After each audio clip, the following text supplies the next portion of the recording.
Hello, ladies and gentlemen, how's everybody doing? One Piece chapter 1071 is out, which honestly, I did not know about until like 2 days ago, because the chapter officially does not drop until like 8 days from now, so I guess we're just over a week early during the holiday season.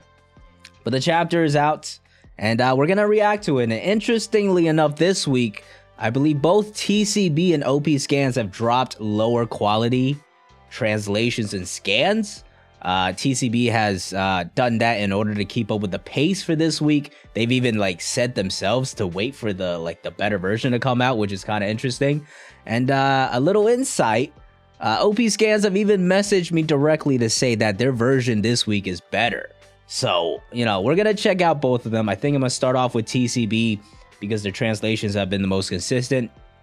After I react to the chapter, we'll hop over to OP scans, do the review breakdown, go chapter by chapter, see which one was better this week, have a little fun with it. But I hope everybody's had a good holiday season for Christmas. I'm sure we'll talk about that in a little bit. Hope everybody got to spend time with their families and friends, get some good gifts, give some good gifts. And yeah, you know, I just come back from Jersey a few days ago, and it's been a lot of traveling. I had to go to Jersey. Next day, drove back to Connecticut to go to Tina's parents' house. Day after was Tina's birthday. So yeah, it's been a bit hectic, and it's not over yet because I got to go back once again for New Year's Eve to celebrate with my friends. And then the next day, I'm celebrating my mom's birthday.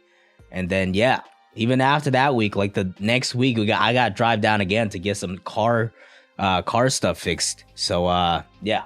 It's been a lot of traveling, still going to be a lot of traveling, but it's been good to spend some time with family and friends soon, and I hope the same has been true for all of you guys. Scan comparison. Yeah, man. We read everything out here. You know, we got to get the goods. We're here to get the first chapter of One Piece that drops to get our fix, and then we're going to read every single version to get the best quality and making sure we get the best translations and the correct translations. That being said, I don't think I'm gonna wait too much longer. I see people are saying that the chapter is really good. I'm excited. Egghead has been like moving at a rapid rate. Okay, it's been moving like crazy. Like, it doesn't even feel like it's a One Piece arc. We haven't had an arc move this fast since when? Like, when was the last time we had an arc that was actually paced this fast? Because if you think about it, like, even an arc like Sabaody, it wasn't this fast. Like, we still had a lot of downtime, moving around, meeting all these characters, slowly building up towards getting to like the auction house. And then even after the auction house, there was still a little bit of stuff going on back and forth. Even like shorter arcs like Amazon Lily, if I remember correctly, was like, it didn't feel fast like this, right? Like, the last arc that moved this fast might have been like Orange Town. Like, genuinely. Genuinely, I don't remember an arc that moved this fast for so long. But I'm excited, all right? Without further ado, I see people are confirming that the chapter was really good. Vard Haman Mohit. Sorry if I pronounced that wrong. Welcome to your first live stream. These are a lot of fun. We just kind of hang out, chill out, talk about the chapter and anything really, and it's a good time. I'm excited. But without further ado, let's get into the chapter first. By the way, if I talk louder than usual, it's because I got these headphones for Christmas and everything's kind of muted right now, and I feel like I can't hear myself, which is kind of weird. That being said, I have some like peak caps on my mic, so we should be good. All right, One Piece chapter 1071. It starts off with we are reading TCB right now. Once again, they're saying this is a lower quality because they wanted to get this thing out. And for higher quality, it might take a few days. Once again, the official doesn't come out until like next Sunday. So it's like they're very early already. We're starting off with Kuma. Okay, Kuma's got to be going to Egghead, right? That's what I'm assuming, because of all this Bonnie stuff, like this arc, all this information about Kuma and Bonnie, I figure has to be revealed in this arc. This feels like the arc to do it. It'd be kind of weird if Kuma's going like somewhere random, like Elbaf or something. A hero's offensive. Okay, so he's jetting away still, rapid pace. We see the island in the distance. Huh. What the hell? Red port, the base of the red line. Huh? Did he just blow himself up? After all that work? What the hell's going on? He ain't dead, right? He was already pretty bad shape. And then for some reason, Dragon just let him go. Yeah, he just... Okay, I don't know if he's going to Egghead anymore. Because he just ran into the red line. My man thinks he's Laboon out here, bro. Like, what is happening? Okay, crashes right into that. There's a little...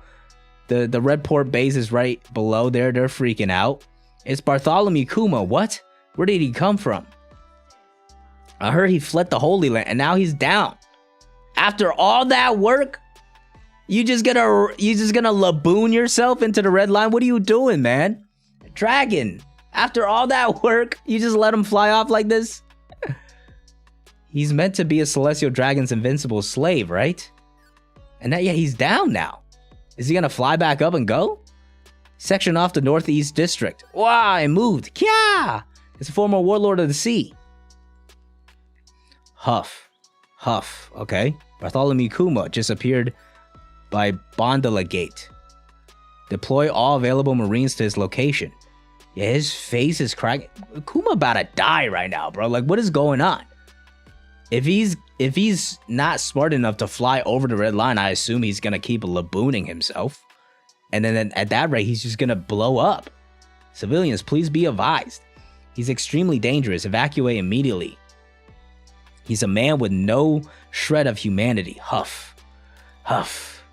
He may serve the Celestial Dragons, but his current purpose and programming are unknown. Do not approach. See, I thought that was what it was. He was programmed to go to Egghead by Vegapunk or something like that, but it doesn't seem like it's the case.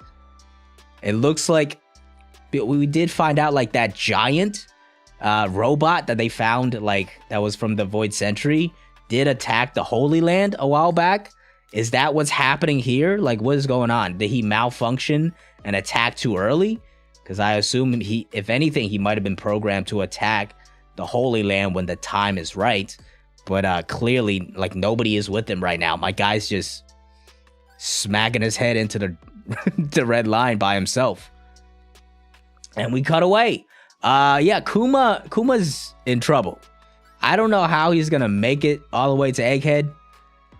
There's a chance he dies. Like, I can't... If he gets captured again, oh my god, bro. If he gets captured again after all that work that they just put in to free him, Sawi would be like, yo, what the fuck, man? I just got my ass blown up for you. Fought off 2 admirals with the boys, okay? And then you just fly right back to them. What's going on? We'll see. Hopefully we get more information from Bonnie and Vegapunk here, because they're close to meeting up, I think. Egghead, the island of the future, New World, lockdown it. Lock down any and all possible escape routes for Vegapunk. Yes, sir. Okay, so the CP0 is still in action here. Destroy the ships you need to. You're not gonna destroy the 1,000 Sunny, man. Come on. Yes, sir. Even with the Seraphim back under control, how are we meant to flush them out? This frontier dome is a real nuisance. It sure is a marvel. Now, somebody mentioned this last chapter. Vegapunk has a higher clearance than all of these guys, right? Below only the Gorosei. So, like, they have the Seraphim now, but when they see Vegapunk, Vegapunk's gonna have control of them again. So that's really not gonna help that much, is it? Like, so I assume, like, when Kizaru shows up, however that's gonna go, he's probably gonna pull up with some warships, like he says. I feel like Smoker's probably in that mix, like a Vice Admiral commanding one of those warships, because the G14 base, I think it was, is close by.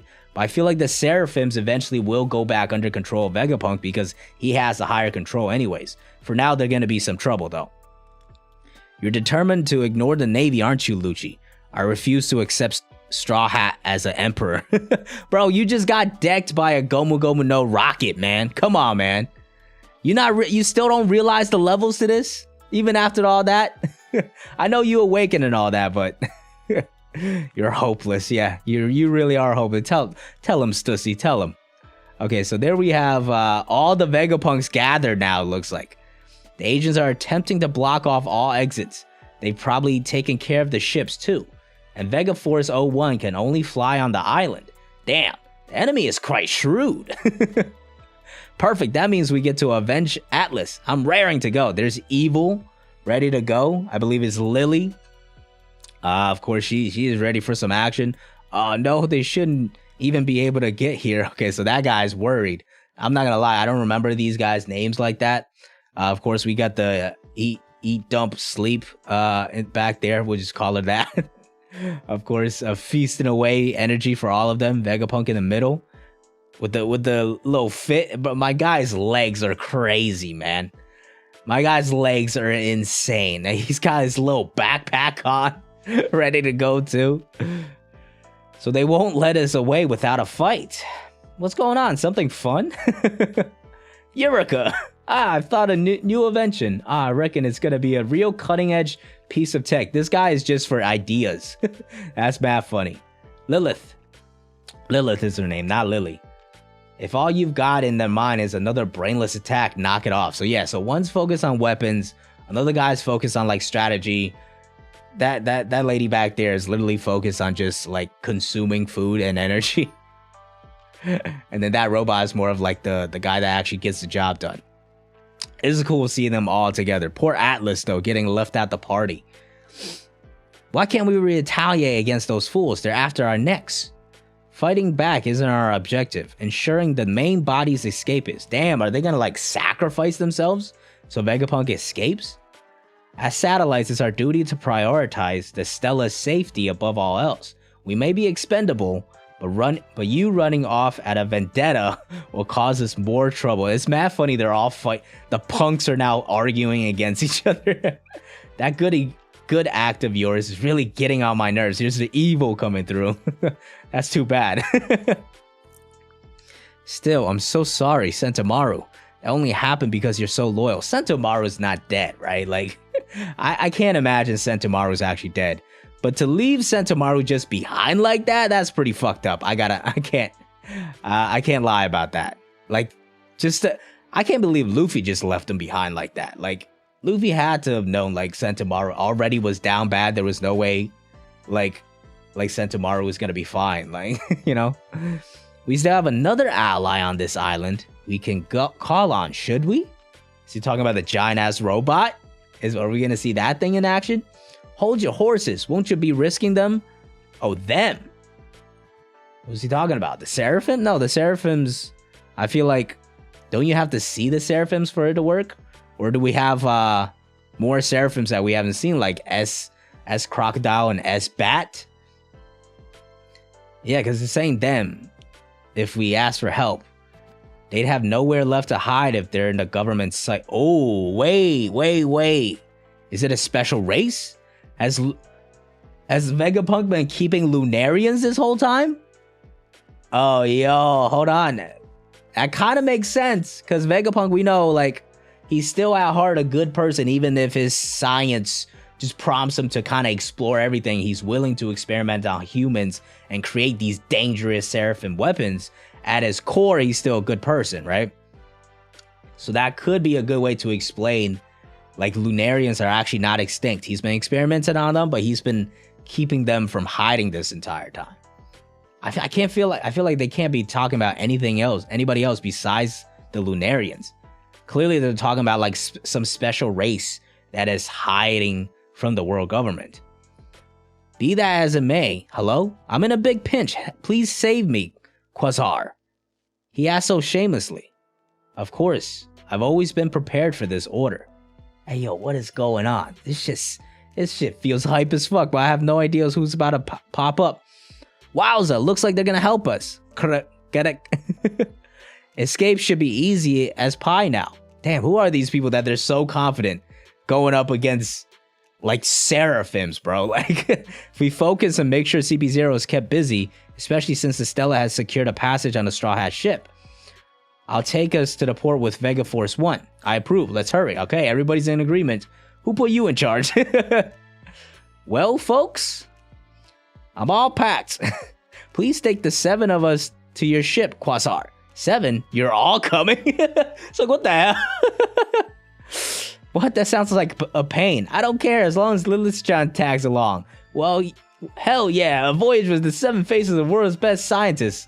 I love how they're just excited for different things. Lab interior. Wait. Bonnie, hold up.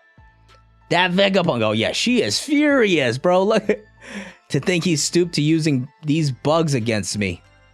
That's what you're mad about? Hey, I promised to get that old timer out of here in one piece. Don't beat him up. Beep, beep, beep. Come on, show us. Please don't like leave this chapter without showing us who this force is. Labostratum Frontier Dome defenses are now offline. Beep, beep, beep. The Frontier Dome is now offline. Okay, so they've opened it up. The Frontier Dome is now offline. Oh, okay.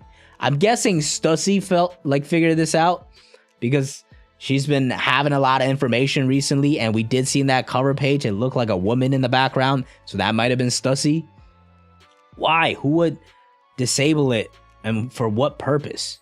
Is someone in the control room? No, our detectors aren't picking up anyone. It's got to be Stussy, especially with like Dufeld being the one that funded the Mads as well. Like the connection is all there. That was sudden. Oh no, Stussy's chilling there. So it doesn't look like it's her. If those deterrents are really down, this is a golden chance, Lucci. Wait, it might be a trap. Doesn't this malfunction sound a little too convenient? Who has showed up then? Is Kizaru already here? If Kizaru's already here, this pace is crazy, bro. See? We've gotten this far and it's fine, right? Yeah, so they've now flown up. It looks like just the 3 of them, though. For this to happen with your life at stake, the heavens must have abandoned you, Vegapunk. Isn't that the Straw Hat ship? Wow. Oh, wait a minute.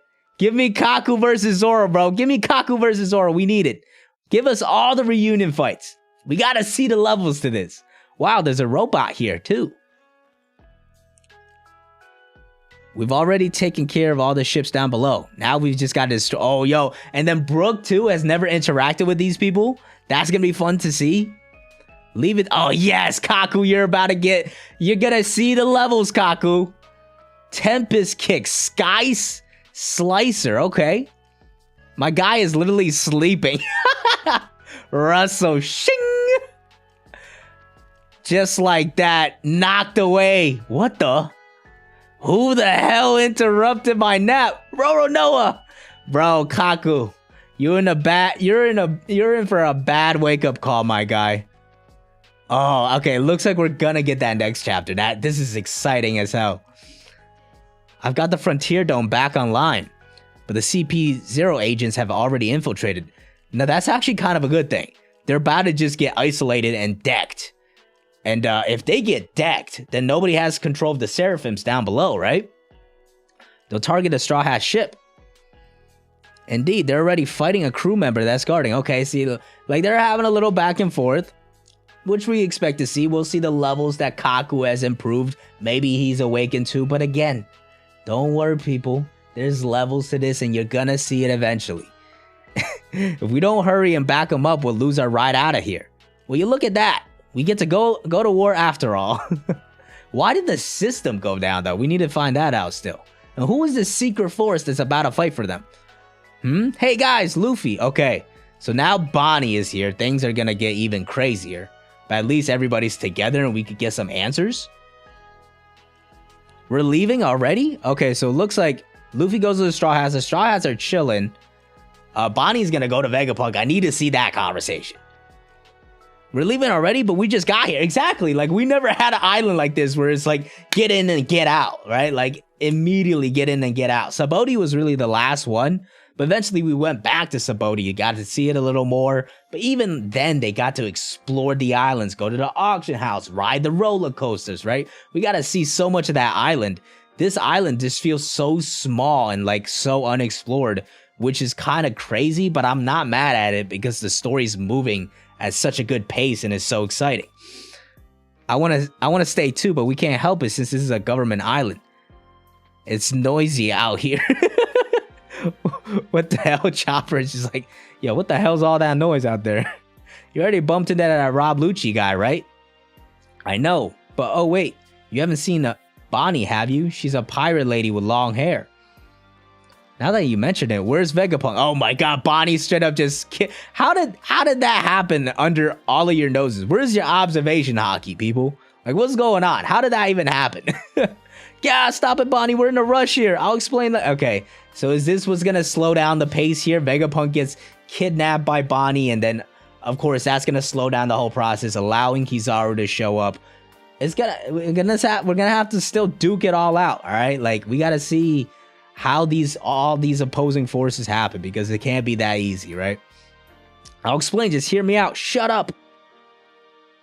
Yes or no, bro? She just threw his ass. Can you turn my dad back to normal? No, sorry, I just can't. But there's a reason for that, bro. Vegapunk's terrified. I wonder how durable his body is, though. Okay, hold on, wait. And now we go to somewhere in the waters of the New World. What in the hell? Whoa. Isn't that fish bigger than normal? Elbaf? Who's that Elbaf? Whose ship is that?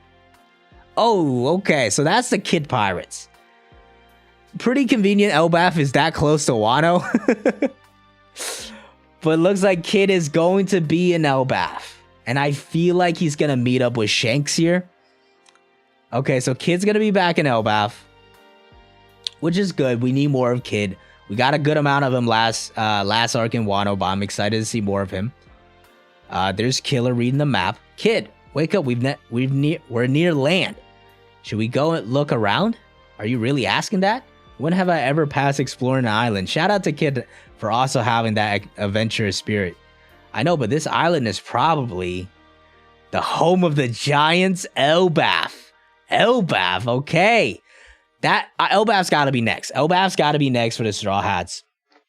They would have to veer off path to go directly to Elbaf because they went the other direction. But I'm sure it's not too difficult. But now we know Kid's going to be in Elbaf. Oda's teasing the next arc here, essentially, I think. G14 Naval, but yeah, exactly. Kizaru has called a bunch of warships, right? So, like, this is where I think Sword, along with, like, Smoker, has to get involved. You're such a troublemaker. Vice Admiral Garp. This pretty much confirms it, right? The fact that Garp is also here with all these Sword members are about to head over to... Garp's about to get in some action too? Oh, I'm here for this. Garp's about to get in action? I would have never imagined these old heads actually get some screen time and action. Like, oh man. We can't spare any of our men. Don't be like that, doll. Wait, is he not going? What's going on? This isn't a joke. You want to launch an offensive against an emperor. Have you cleared this? Yo, he's trying to take out Luffy. That's mad funny. Huh? Why would I? You've been in the Navy for how many decades with that attitude? It's fine. Don't worry about it. Besides, I'm already here. You're what? Helmeppo, get out of here. Is it a pirate attack? What do you want? What do they want with Helmeppo? Ah, that's Vice Admiral Garp's ship. Vice Admiral Garp? Wow, I really wanted to see you. Kobe went and got captured by Blackbeard, and I couldn't do anything to help. Quit whimpering. It's too hard to watch. Just get on board already. We're gonna head to... Woo! Get on board already. We're gonna head to Hachinosu, so he's going to Blackbeard. Let's beat the snot out of those pirates. Oh, man. So he's not coming to Egghead, but things are getting exciting. And save Captain Kobe. Vice Admiral Garp. Oh, man. The hero of the Marines, Garp, is taking action, and he's going up against Blackbeard. We got Kid and Elbaf. Oh, Kizaru's coming to Egghead. This arc is insane, people. This shit is crazy. This shit is crazy that is happening. Oh my god.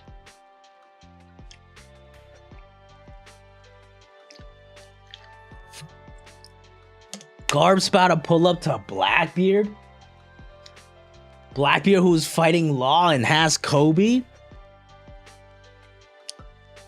Man, hold on a minute. Let me switch this music real quick.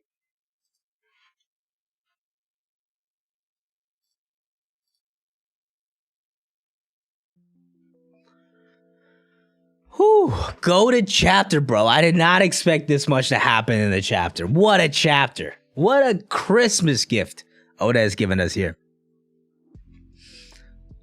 Let's go. What do you think of a fight against that man and that man? I think that man will pack that man. Garp death flags? I do think Blackbeard beats him, to be fair. But I don't know what that's gonna lead to. Is that gonna lead to like Blackbeard just capturing everybody? But like the Straw Hats, I feel like are going to Elbaf next. But like Hachidos, like I don't know. I have no idea. Nathan Massey, member for 2 years now. Dope chapter. And my VA appointment is finally set. What a effing day. Bleed green. Let's go, baby. Favorite streamer? Appreciate that, man. Not to mention Blackbeard has pudding also. That's a good point.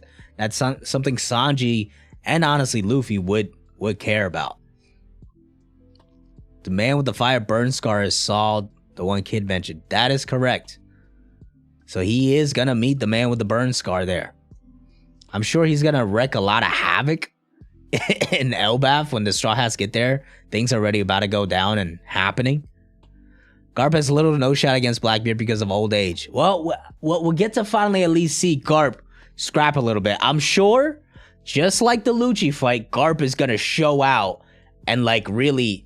He's not just going to get bodied and one-shotted. That just doesn't look good for the story and Garp's character in general. Oda's probably going to give him like a good dent, good something against Blackbeard, right? Like he's going to put up a pretty decent fight at least to make his mark, to show how strong he once was. But of course, at the end of the day, like in the broad picture, there has to be levels to this where like Blackbeard should be stronger because he's the guy that Luffy has to surpass eventually, right? It's the same thing, as I said, with Lucci, where like Lucci's going to come out, he's going to show out. We're going to have some callbacks to Enies Lobby, and like we're going to have this epic moment of two awakened zones going against each other. But at the end of the day, Luffy Gear 5 takes out Lucci with just one attack. There's levels to this. Beyond that, what else? The Law and Blackbeard fight is kind of the same thing. Law was doing some work. He was putting some work in because it, like Oda wanted to show, like, hey, the Big Mom thing wasn't a fluke. All right, like Law is up to this level where he can scrap with Yonko. At the end of the day, I think Blackbeard is still gonna win, but like Law had to put up a decent fight because if he just gets bodied, like it just doesn't look good for his character, you know. Old age Whitebeard put the fear in God in his eyes. That is true, but I do think Blackbeard. Personally, I think Blackbeard right now is the strongest in the world because I don't think there's enough time left in the story for him to get another level that is like escalates him to like so much higher. So I feel like these past 2 years, he's mastered his 2 fruits and he probably already has a third that he's mastered even more and he's already that strong. So he should be on a whole nother level right now. Then pre-time skip Blackbeard. Rock's flashback, true, but like I feel like we don't get that. We have the Straw Hats have to be there. The Straw Hats have to go to Pirate Island for us to get that Rock's flashback. But now I don't know what's going on because there's 2 separate pathways you could go. Garp's going to Blackbeard, unless he succeeds there and saves Kobe. Maybe that's the option. He saves Kobe, but like let's say he loses an arm or some shit like that, right? That way we don't have to go to Pirate Island anymore. Even though like pudding is still there. Like that eventually has to be solved. But like if Garp goes there and he's in trouble, then obviously, not obviously, but I feel like that's something we have to get to eventually. I wonder what Oda's plan here is though by sending Garp over to Blackbeard. Because clearly there's some kind of plot, like he's like, this is obviously not for nothing, right? Like, so what is the purpose? Is it to have Garp go there and also have him captured? But like, you don't also need Garp captured when Kobe's already been captured there, when Pudding's already been captured there. There's multiple reasons why Luffy would go after Blackbeard. To also send Garp there, there's smaller reasons like, hey, like through them we'll figure out more about Sword. We can figure out why Blackbeard wanted Kobe, the Rocky Port incident. But then also like the Rocks pirate stuff, we could get more information there, and Pirate Island and Beehive. But there's got to be a bigger reason to connect all of this, right? At the same time, though, like sometimes things aren't as big as it seems. Like think about how like Blackbeard went after Boa. At the end of the day, he captured Kobe, but that event wasn't as big as we thought, like Boa getting captured and then Luffy having to go save her or something like that, right? So it could still be a pretty quick event, but it still has to lead to this one thing that's going to build towards the plot line somehow. Garp is Aokiji Idol, they're going to reunite. True. Is that like, are we going to get the full story of Sword there? If Law is part of Sword, if Kobe we know is part of Sword, Kuzan might also be part of Sword. If they're all part of Sword, that might be the takedown that Sword tries to make, but then ultimately fails somehow, so their plans are like up in the air and revealed, and we start to figure that out, you know? If somehow like one of the Sword members eventually make it out to Luffy and like you figure that out through there or like the newspapers or something. We see some flashback about Garp battle in God Valley. I don't think we get that though. Like a God Valley flashback has to be a proper flashback when we get it. We need like see Kaido, young Kaido, get more information about him. See how the fight actually goes down. I don't think we could get that like in a side story, essentially, right? Like an intermission flashback. You know what I'm saying? A God Valley intermission flashback we already got. That's like the amount of information we should get to tease it. Like when we actually figure out the full story, the Straw Hats are gonna probably see that story. We always see the story mainly through the protagonists, which are the Straw Hats and Luffy. So when we see that full flashback broken down, the Straw Hats have to be there to also learn about it and figure out that information to some degree. Luffy himself is not going to care, but some of the other Straw Hats is going to be relevant to, right? So like maybe we get some more hints about God Valley and Sword and stuff, but we shouldn't get that full breakdown until the Straw Hats are actually part of that story as well, you know? Did Law get defeated? I would assume so. It is not confirmed in any capacity, but I would assume he lost. And if that's the case, that means Law, Kuzan, Kobe, and Garp are all going to the same place. And I'm sure Randy is hype about this.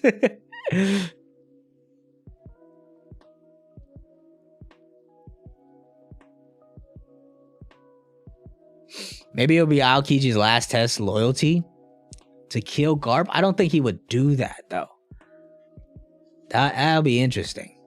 I don't think anybody dies off in a side story like this, even if we see it. Like, even if we're seeing it and it's not like an off-panel death, like Sabo, for example. I don't think anybody dies like that. Like, especially major characters like Garp and Sabo. Like, these characters cannot be just one-off killed in a side story. One Piece is not that type of story. We've never had that type of crazy impact death. And if it happens, we just wouldn't believe it in the first place because of, number one, how much like Oda fakes out deaths. And number two, it's just not anything that happens in the story of One Piece, you know? What about Kuma? That's a good point as well. I have no idea what that man is up to. By the way, let me pull up OP scans. We're going to go through the chapter one more time. With you guys with me this time. Just in case I miss anything. Or anything you guys want to bring up. And then we get to compare the scan qualities a little bit as well. Which should be pretty fun. Looks like the website is taking a bit to load. Alright, but let's see what OP Scans was cooking this week. L Dragon or Revolution. Exactly, bro. After all that work to rescue him, my guy laboons himself into the red line. Like, what was all of that for, man? Sabo got his ass blown up for you. And Dragon couldn't even just tackle him? You just had to tackle him, man. All you guys were there and couldn't tackle him. Wait, hold on a minute now. Hold on a minute now. This OP scans quality is pretty crazy this week. Hey, yo, this OP scans quality is straight up. Let me look at this real quick. It's not that noticeable, but it's slightly better. It's slightly better, which is interesting because they both dropped at the same time this week. The translations are a little weird. Because the title of the chapter TCB was The Hero's Offensive. OP scans call it the Hero Sortie. What the hell does that even mean? What the hell is a sortie, bro? And then the font goes a little weird after it's weird that the font's a little inconsistent. Yeah, OP scans, I think they're just still a smaller team. And the pictures are not as big. I still think I'll be reading them if they drop early.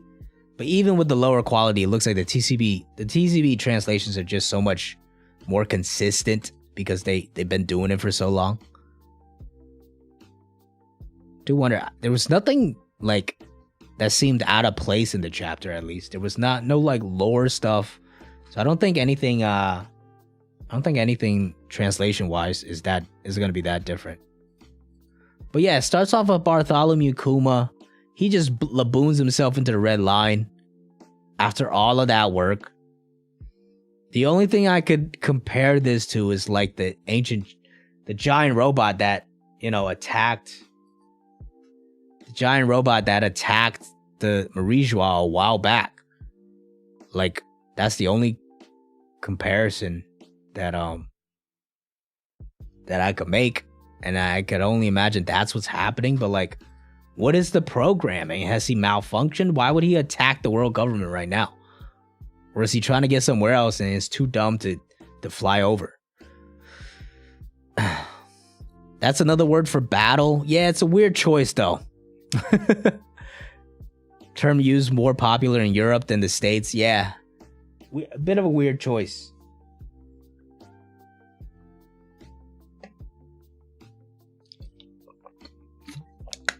Kind of off topic, because Zoro extreme did Fujitora. It's possible. I think he's close. I think he's very close to the Admirals, which is why Kizaru's arrival in this arc is so exciting to me. Because the Admirals, while they've been given a decent amount of screen time and we've seen them put in a little bit of work, and like, we know that they're monsters, we see what they're capable of, we have not had a moment yet where the Admirals really get their focus and get their shine. And if Kizaru comes here and he's really like the main threat, we actually get to see the Admirals here as like the main threat, and Oda's gonna put enough narrative attention to them to show us like fully what they're capable of, right? The only person we've seen that out of the Admiral so far is Akainu, right? Akainu was the only guy we saw that from, and that was pre-time skip. So we couldn't really see too much out of that. Plus, like, that was really Whitebeard's moment to shine. So Whitebeard was like just gonna get more focus and like just overall shine, and Oda's gonna prop him up, right? Because he's about to die, right? So he's gonna get more of those moments. So I want to see like the Admirals like really in action, going all out and what they're really capable of, because they're right in that mix of like right below Yonko level, but like we need to see like how close are they really to like someone like Luffy right now. Because I think Luffy has surpassed most of the Admirals, maybe even Akainu, but we need to see, right? Like, it's just not enough information, consistent information as of late, because they just haven't gotten the proper focus that they deserve, because it hasn't been their time yet,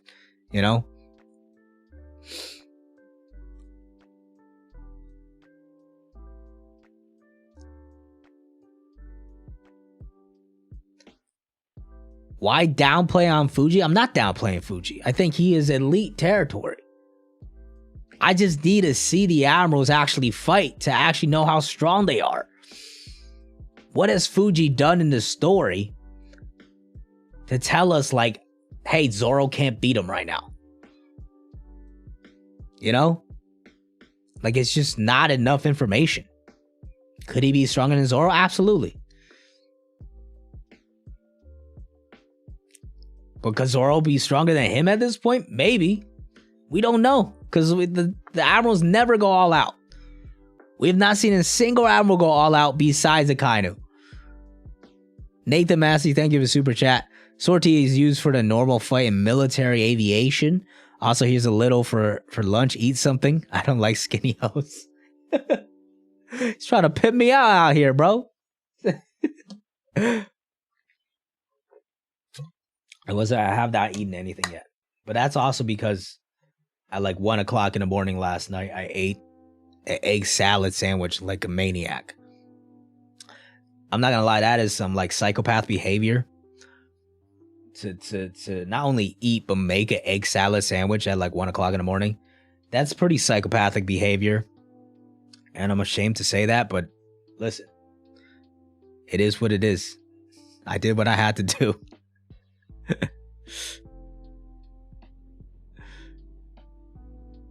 Did you already read the... Yes, we did read the chapter already.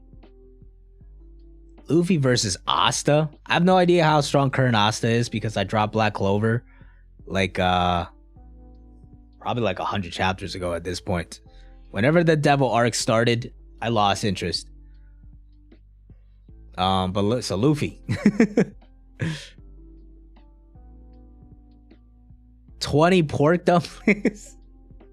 I've almost made dumplings middle of the night many times, but to be honest, the current ones I have is not good. I gotta get to Costco to get some really good ones. I gotta load back up on ramen though. That shit's hitting me. I need my ramen, cause that's usually my go-to, especially right now when it's mad cold. Cause in the summertime I'll eat some like cold soba and stuff, but right now, like, to get my noodle fix, I need my Shin ramen.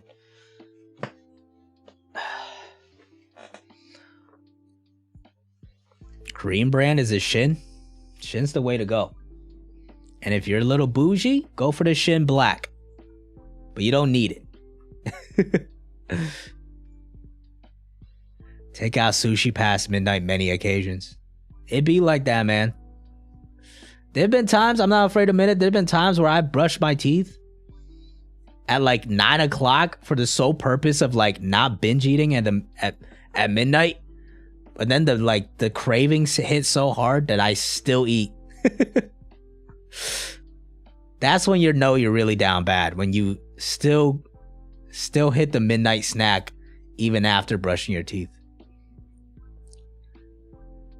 Hangover ramen or pho? Honestly, when I have a hangover, I'm like a big time like super high cholesterol breakfast sandwich.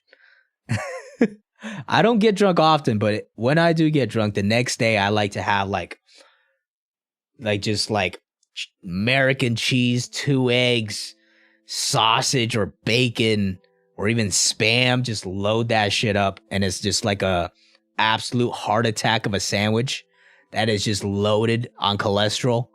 But that shit hits. That's what I'm about.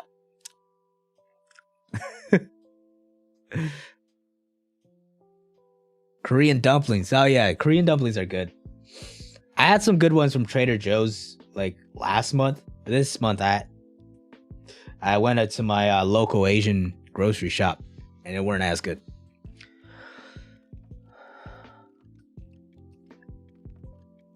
Have I tried food? Yes. Have I tried Yes, I love Indian food. Tikka, palak, paneer. My favorite Indian food could get a little expensive, especially in the States. That's why I usually, when I go out to eat Indian food, it was back in Jersey. There was they would have like lunch buffets. That's where I could really load up, get a bunch of naan, load up on the rice and curry, just try them all, and it would just be absolute. I just loaded up with curry, and and that was a good time. But I actually make butter chicken from time to time too. So yeah, Indian food's great. It just takes a fuck ton of spices to cook. Like you could buy like a whole little glass container of garam masala, and you'll have to use like half of it. I end up using like half of it to cook my butter chicken.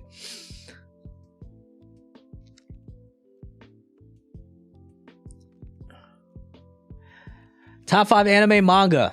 I can tell you off the top of my head. It's pretty simple actually. Slam Dunk, Kaguya, One Piece, Your Lie in April, and then 5th is Assassination Classroom. I'm not gonna lie to you. King's Avatar, it had one anime season. Well, not really anime, it's like a Chinese thing. But that, like, I read the web novel for that, and it's one of my favorites. Honestly, it was really enjoyable. So that's probably in my top 10. Butter chicken, yeah, butter chicken's bomb. It's actually very easy to make. You just need a fuck ton of seasoning. From garam masala to coriander to cumin to a little bit of what's it called? Why am I forgetting it? The yellow shit. What is it called? Turmeric. And then after that, it's just tomato sauce and fucking. It's just tomato sauce and cream and then butter. Like a lot. It's so interesting when you start to learn how to cook and like work with different foods. You start to realize like a lot of these foods are not too different. Like the buttered chicken sauce is kind of like almost like a penne vodka sauce, but one's seasoned with a bunch of Indian seasonings, but the other one is like vodka with Italian seasonings.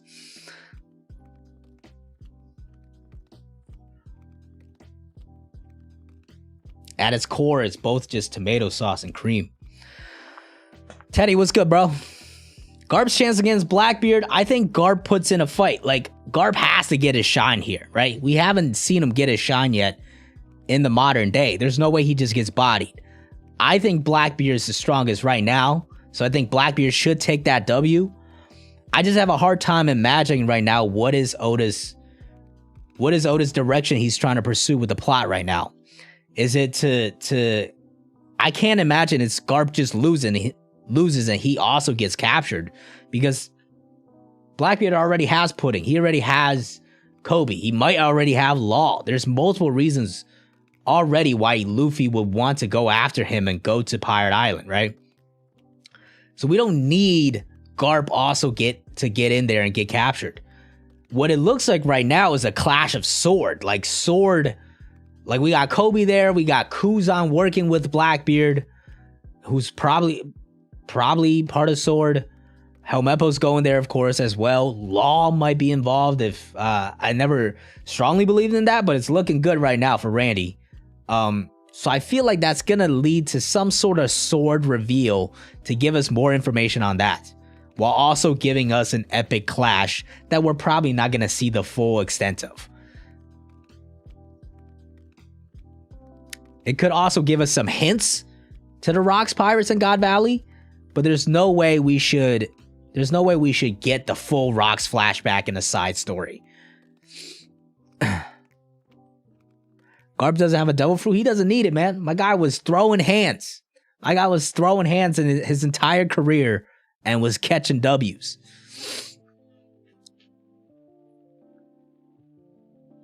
Top 5 anime waifus, that's not really a thing for me, to be honest with you. There's no way I could tell you a top 5. I can tell you like Robin, Nami, like I like Kaguya's character a lot. Who else do I like a lot?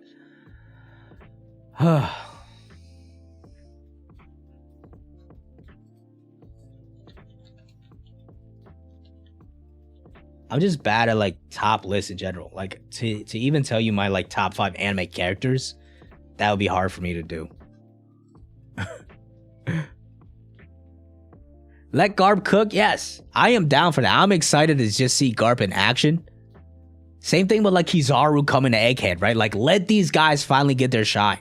They've never had like their proper time as like with them actually going all out, right? Like Kizaru's always just been that, oh, sing, sing, sing in the background. Let's see Kizaru like fully going all out, right?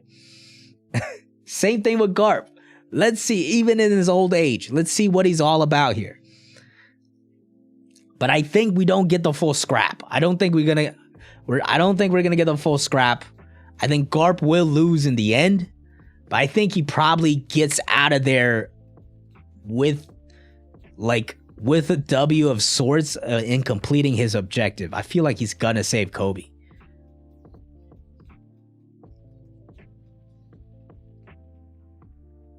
Right now, I feel like Blackbeard, it's not Blackbeard's time to really shine yet. So he's going to get into a lot of these scraps where it looks like people are hanging with him. But I think eventually when we actually see Blackbeard and when it's actually Blackbeard's arc, he's going to show like, hey, I'm about it, you know? So I'm going to keep holding my Blackbeard stocks through all of this. But I realize there could be some valleys coming. Because narratively, we're probably just going to see other things go down to move the plot forward. But I still think Blackbeard's the strongest right now. He's just focused on different things. And Oda has to he's obviously moving a lot of chess pieces right now, you know? And I just don't see Garp getting captured as a necessary move for the story.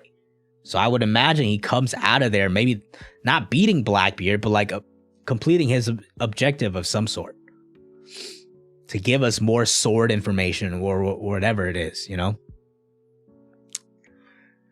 Teddy, what's good, bro? Holiday season's been good, bro. I wanted to actually ask all of you guys that as well, but we got into this chapter and, you know, and food and all of that. Anybody get any dope gifts for the holidays? Any cool memories? Anybody go anywhere fun? I mentioned this a little bit at the beginning of the stream. I've been doing a lot of driving. We drove back to Jersey, celebrated Christmas Eve, drove back to Connecticut, celebrated Christmas Day with Tina's parents. The next day, it was Tina's birthday, so we celebrated that. So spent a lot of traveling, and then I'll be back in town for New Year's. For New Year's Eve, and then I got it for my mom's birthday as well the next day. Personally, as you can see, I'm wearing headphones right now. We also got a stream deck right here. So there's lots of much easier for me to do things now. I'll probably set up more cool things in the future, but right now I just have scenes and apps and stuff like that. Beyond that, I got a couple of jackets. You know, when it's Christmas, you got to get some jackets because of the cold weather. And yeah, pretty much it. Some clothes, some jackets, a couple cool things here. Solid Christmas for your boy. Got a VR and went to Japan. That's crazy. Are you still in Japan or have you come back? How long did you go to Japan for? Japan to this day, my favorite trip or my favorite place that I've gone to. Been to Hawaii, been to Italy, been to Canada, been to Thailand, been to all across the US. Japan is still number one. I got my, hey, yo, man, come on, man. He just came back with the milk. Should have saw the tree in Manhattan. That's like, when you're from Jersey, you go there so many times, like it becomes, I don't care about the goddamn tree anymore. Somebody said they got some Air Force Ones, I think. Car broke down. Oh man, that's a shame. I'm sorry to hear that. Monster Trio's bounty end of story. I'll probably save that for a video. Luffy's gonna be 5.6. Zoro has to be 3 something above Mihawk and then playing into the wordplay of Santoryu. Sanji? Probably close by. Maybe like right over 3 billion.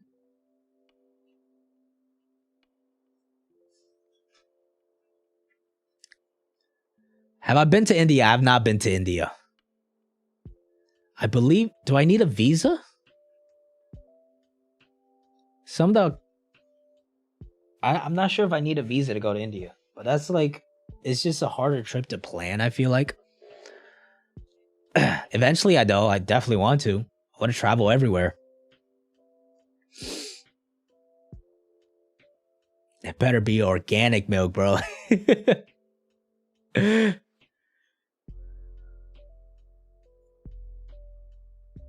Uchi doesn't recognize Luffy as a Yonko, that's why he's my GOAT. He just got bodied by a Gomu Gomu no Rocky. He's just talking out of his ass right now. My guy's in denial.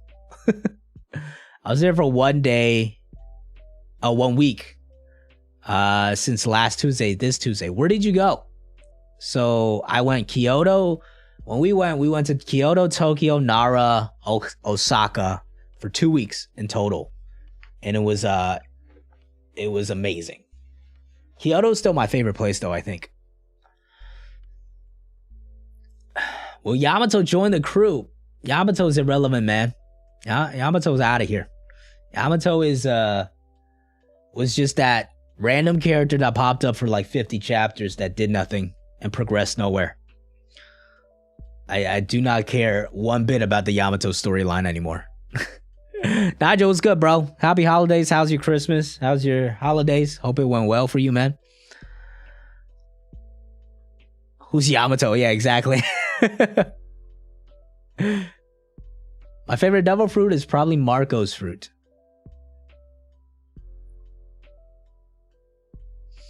Just landed from your flight. Cool. Just come back from visiting family in Charlotte. I'm actually going to South Carolina in June for a friend's wedding. I think it's June. Yeah, it's June. Beginning of June. Never been there. So that should be fun. Do I have a girlfriend? Yes. I've mentioned her many times. Tina is her name in this stream. Just hit 3 years on the 22nd. So pretty long relationship now.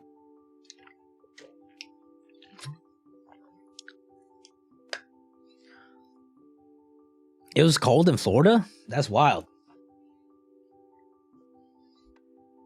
Top 30 stream tonight? Who's having a top 30 stream tonight? Brago?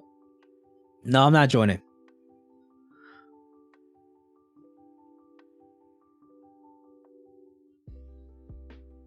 Marry her. Hey, yo, slow down, bro. We're having a good time. Brago's having his top 30 tonight. Nah, I will not be there, but I might pop through in the stream just to check it out for sure. By the way, I think Nigel asked me this in Discord. We'll probably do our top 30 a little later. I might aim for February because January is going to be kind of busy.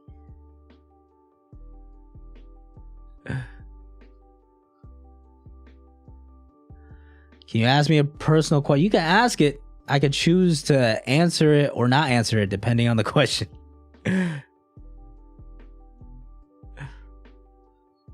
I think Sanji probably mid first commander level. While Zoro high first commander level. Like first and second commander level it just gets a little too hard. Like Queen and King were so close. Like it's just hard to judge at that point. At that point, they're just all in the same group, in my opinion. They're just commander level, and then you have to judge who is stronger than who, you know? There's no need to create those levels. At that point, that group is so much smaller. Just say who do you think is stronger than who, you know? Just rank them at that point. David Ortiz, thank you for super chat. Blackbeard versus Garp gives us Rocks flashback. Second, I think Blackbeard has something against the monkey family because the downfall of Rocks. I don't think we get the full Rocks flashback. I don't think we should get that until we see it from the perspective of the protagonist. This is a side story that's happening off on the side. We will get some information on that, but we shouldn't figure out anything huge outside of teases until the Straw Hats get to that information also. Like the God Valley stuff. That was a huge reveal. But we didn't get the full story, right? So it was a tease of this information about rocks and God Valley and whatever happened there. But when we actually get that full story, it's going to be when the Straw Hats actually get to the action themselves and whatever characters are involved, and then they have to learn it. And that's how we get the full story from the protagonist perspective. There's nothing really in the story that is gigantic that we don't also see from the protagonist perspective, you know? What is low admiral level? Like, the admirals have been so, like, we haven't seen much from them. Like, how do you have low and high admiral level outside of like fleet admiral and admirals? Like, it's just 2 levels, I think. What is low admiral level?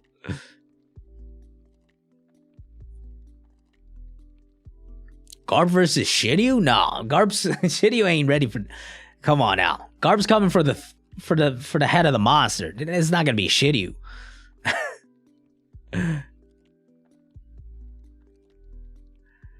Ever want to travel to the West Coast? I've been to the West Coast. I've been to San Fran. I've been to LA. Haven't been to Portland or Seattle. Eventually, I do.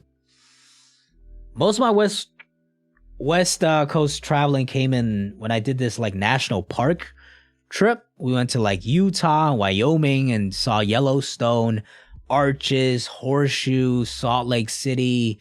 Went to Vegas. I've ironically never went to the Grand Canyon. So that is something I still want to visit and see. And we missed out on Antelope Canyon because it was raining that day.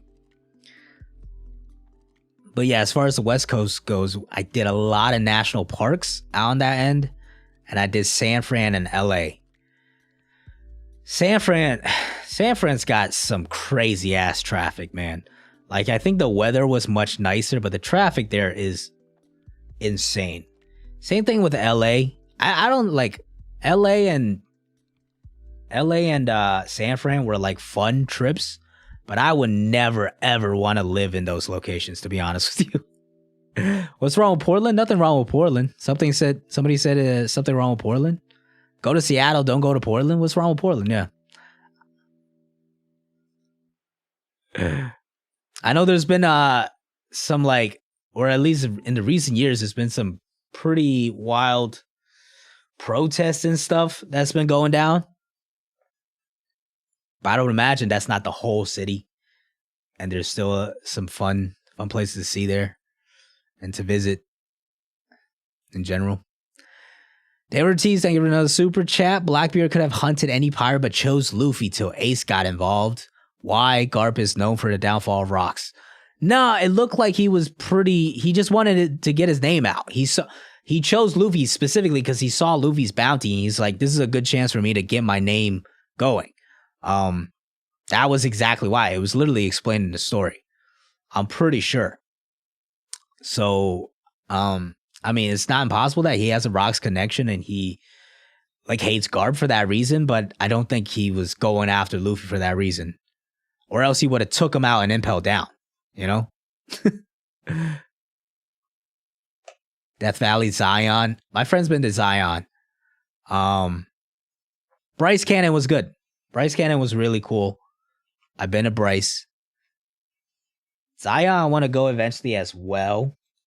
So there's still the U.S. Say what you want about like healthcare and all that nonsense, but we got our national parks. That's the one thing we do have. Black Lightning, thank you for the super chat. Fleet Admiral is not just a political position. Otis showed us any admiral could have got it, but certain people like wanted Kuzan and others. But you still have to have the power to hold it. You know what I'm saying? Kuzan could have got it, but he didn't because Akainu beat his ass. At the end of the day, it was an incredibly hard fight, but Akainu won, right? So there's still levels to this where like power-wise, it matters. And like that speaks to more so about Kuzan, I think, and less so about Fleet Admiral. Like there's a reason Sengoku is the only confirmed admiral so far that has Conqueror's Haki. Like, Fleet Admiral's no joke. You cannot just be nonchalantly getting it like that. Like, can Green Bull be Fleet Admiral? I don't think so.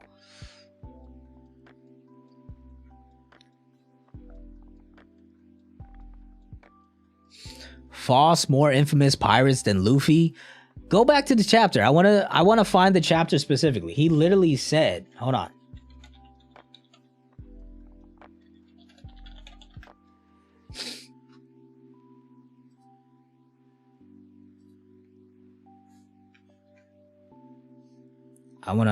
Usually the best way to do this. Jaya arc. Yeah.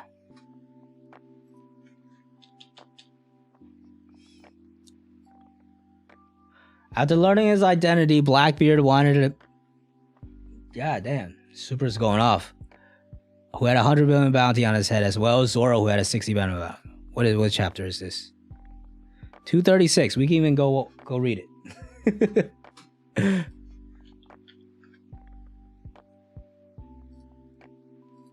Pretty simple. I'm good at pulling up the receipts because I gotta get the panels for the videos.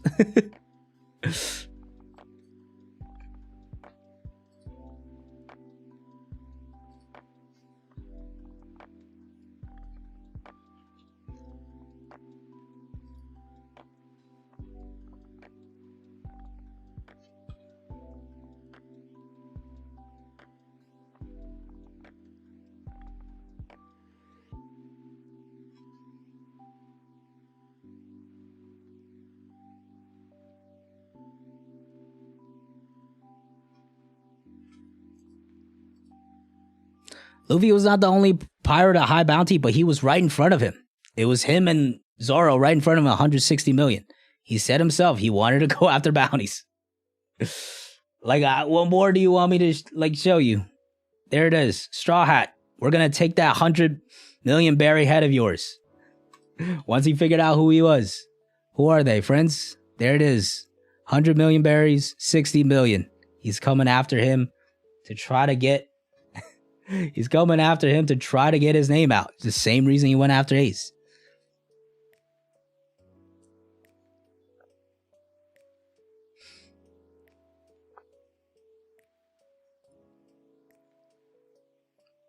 If he really wanted Luffy dead, he could have just killed him and impelled down.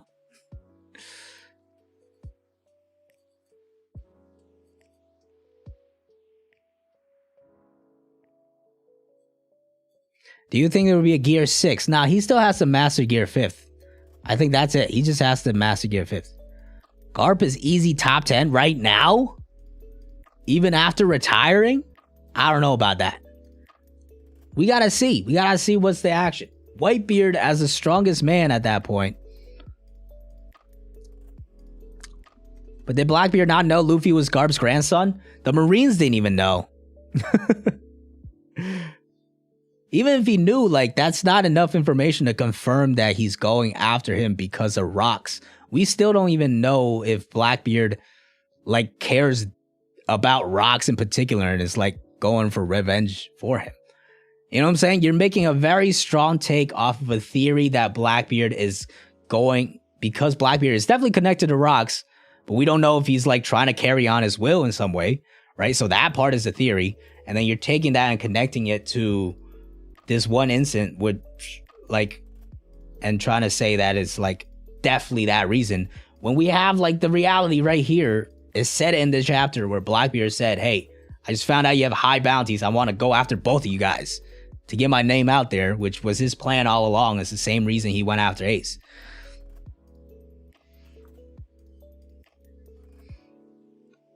A lot of people have high bounties, but, like, not a lot of people was chilling with 100 million right by him. He saw the opportunity right there, and that's why he went after it. Plus, he probably saw him as, like, this rookie pirate that didn't have the strength to back it up, and he could definitely beat him at that time. Blackbeard likes to pick his fights well.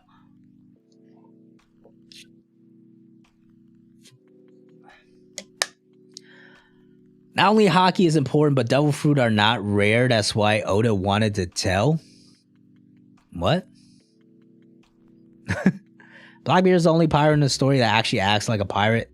I wouldn't say he's the only one. I think Apu acts like a pirate. Kaido kind of acts like a pirate. Like, there's the villains all pretty much act like pirates. It's just the protagonists and the nicer characters that don't really act like pirates.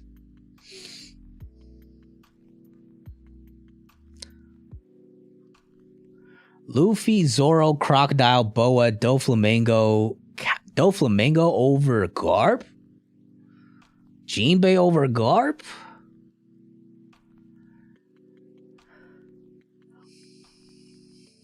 I don't know. The thing is, like, Garp being old, like, we don't know how strong he is currently. So it's hard to refute that.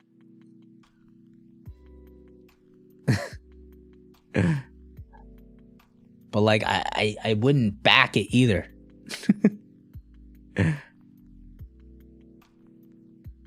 Kid acted like a pirate till he fought Kaido. I will say he got like niced. He definitely turned into a less. I still think the craziest thing about Kid, his personality definitely changed. Like, I feel like that much we cannot, like, what he was set up to be and what he was in Wano didn't deliver. Didn't deliver, I think. At least in my opinion.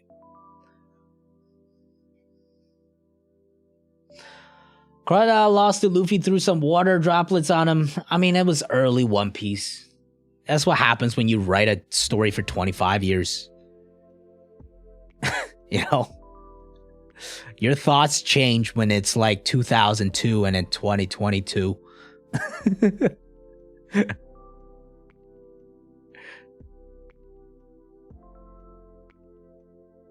Pagaya over Garp because extreme durability. True.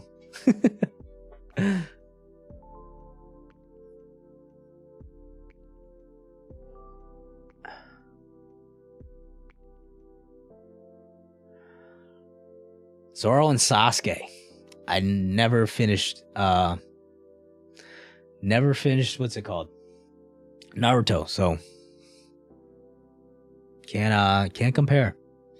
How far has Luffy's overall influence expanded, like the Grand Fleet territory and all that? To Yonko level, is he probably the least influential right now of all the Yonko? Probably, which is why Buggy probably still has a higher bounty than him. But he's got multiple like key territories, got an army behind him. He's strong enough to be a Yonko. He's properly a Yonko at this point. Is Shanks Island Elbaf? I would like to think it is, but there's nothing that confirms it.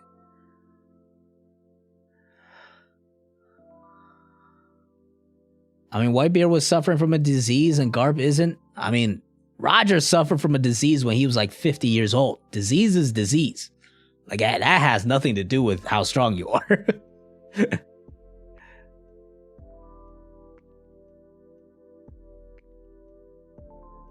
Ryuma's probably the hardest person to rank all time. I completely forgot about him when I did my top 15. But like, he is hard to rank, man. Like, what do you go off of at that point? There's a black blade. Like, he has a black blade. That is huge. But like, outside of that, we don't know what else he did besides cut up a dragon. And we don't even know what kind of dragon that was. Garp is going to die. If anybody thinks Garp is dying in a side story that we don't see, it's crazy. Oda barely executes deaths, emotional impact deaths, in real time. He's not going to kill off a major character that could have huge weight emotionally in a side story. Sabo is not dead. Garp is not going to die. Kobe's not going to die. Vivi's not going to die. All right, these people are not going to die in a side story. If anything, Oda just brings characters back in a side story. We've seen more characters come back to life in side stories than die.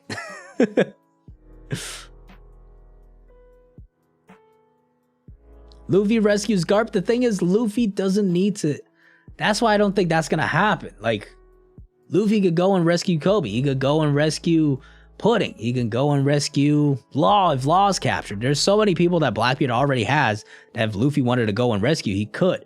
We don't need Garp to also get captured. Like, what is Blackbeard capturing all of these people for anyways? Like, he doesn't need to capture everybody. You know, what is he, like, starting his own Impel Down over there? So I think they're gonna scrap. Garp's gonna come out, probably injured, but like accomplishing what he wanted to do. And then from that, we figure out more information, whether it's Sword or God Valley and Rocks. But it's like a hint that pushes the story forward and kind of like, you know, builds it up on the side until those Straw Hats actually get involved with that storyline as well. And then that's when we'll figure everything out. But in the meantime, it's kind of just something to move the plot forward. And it's an exciting little fight to see. It's hype.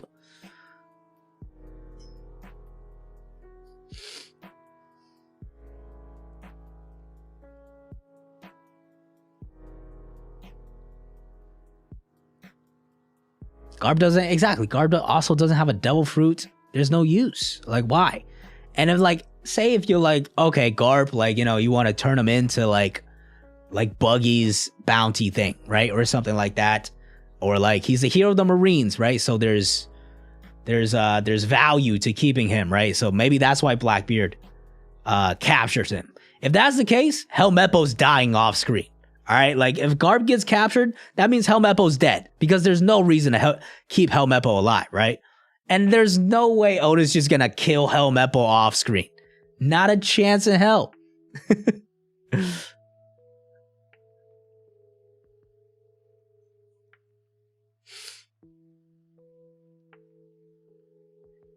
The only person I think that has died off screen is Absalom. And he might be like, he is like top 3 worst characters in the story. In terms of like actual just like character and also just like narrative wise. Like his personality, his character to his character arc, like everything is just horrible about him.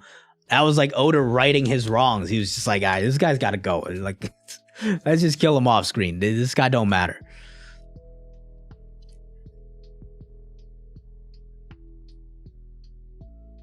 Who is Kaku? You don't remember Indy's lobby? Water 7? Usopp become the captain of the Straw Hats? I don't believe it, man. I don't have time to hear the whole theory. Also, let's slow down with the spam. I definitely don't want to hear if you're spamming it like that. I promise you. There you go. Now I definitely can't hear it. That's what happens, bro. Got too excited.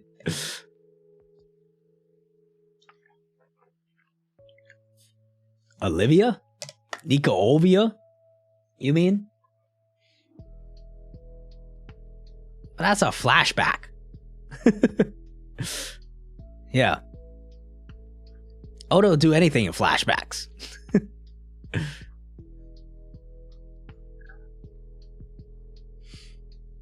Usopp's power up in Elbaf.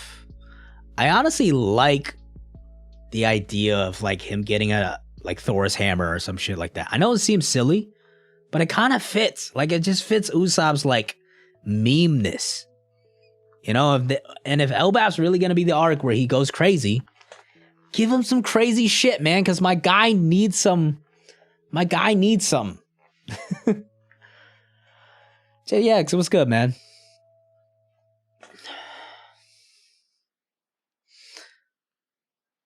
Clover's dead. We saw Clover got shot in the dome. Ovia got captured. We don't know if she's actually dead.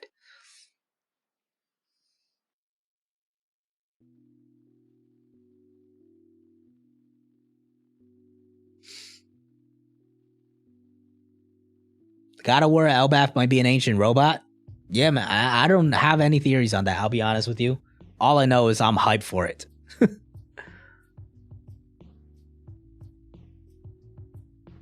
It's so cool and wacky, but it doesn't accomplish much. I will say, I think it went wrong with the pop greens. I think the pop greens made it too goofy. I genuinely like his shit before better. Where it was like he was just making his own shit up.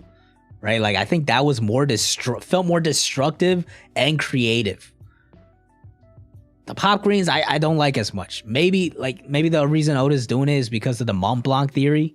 So that maybe that's why, but I feel like the pop greens were not a good power up. Clover got back up after getting shot. Am I having like a Mandela effect? I don't remember that. But goddamn, that's crazy. Cause he clearly got shot in the dome.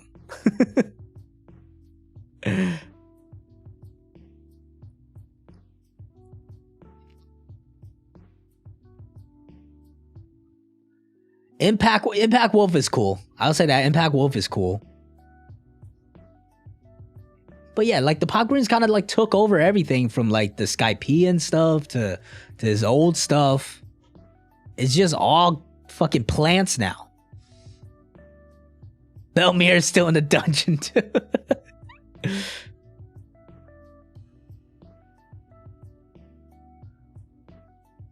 Remember he was about to state the Ancient Kingdom's name, then he got shot, but was still ordering. Oh my god. Did that really? Hold on. I have to go back and check. Did it really happen like that? I'm having a Mandela effect on this shit. Let me see Clover.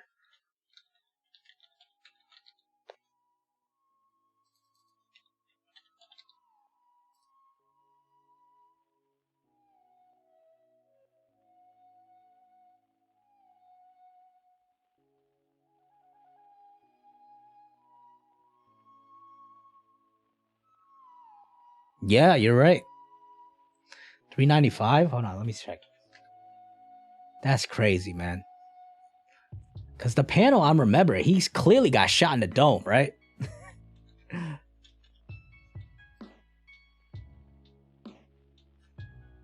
Oh, no, he got shot in the chest. And he got back up. Yeah. He got shot in the chest, got back up, and then kept going. But at this point, we know he's dead because we saw his grave. So, so Clover is definitely dead.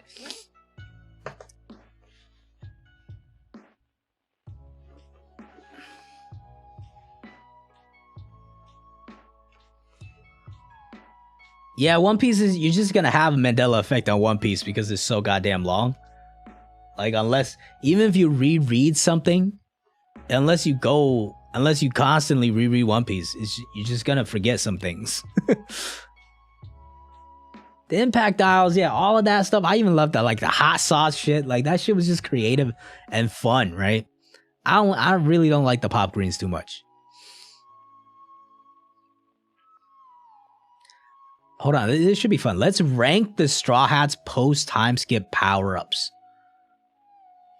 All right, so for Luffy was coming back with Control of Conquerors and Armament Observation and Gear 4th.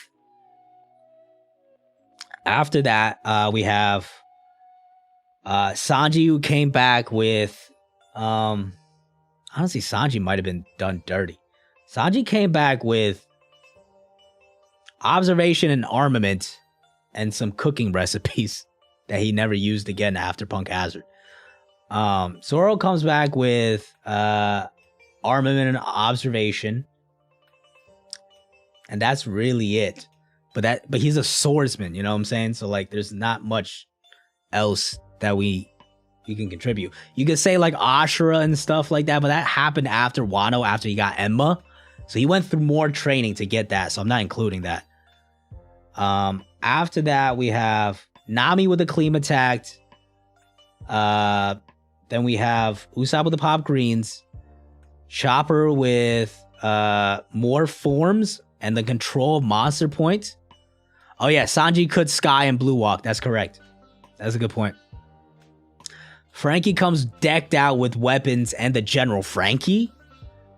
And Robin comes back with full control of her devil fruits, learning how to create multiple versions of herself, creating a bigger form of herself. As we know, Fishman Karate as well, and Demonio Floor. I think we have to count Demonio Floor because we haven't seen Robin training outside of that, right? I think Robin might be taking the lead here. Who else am I forgetting? Brooke. Brooke comes back with his ice sword and his ability to leave his body. I think Robin might be first, bro. If you think about Robin's, now that we've seen everything, Luffy's first. Luffy's got to be first because he got Gear 4th, conquers Haki, knocked out 50,000 fishmen, full control of everything, right? Luffy's first. After Luffy, I think might have to be Robin. I might go Luffy, Robin, Frankie. Like, Frankie's had a lot of fucking work too. Like, you think about Frankie decked Sasaki without a single power-up. He's been this strong this entire time. It might be, for me, it might be Luffy, Robin, Frankie. After that,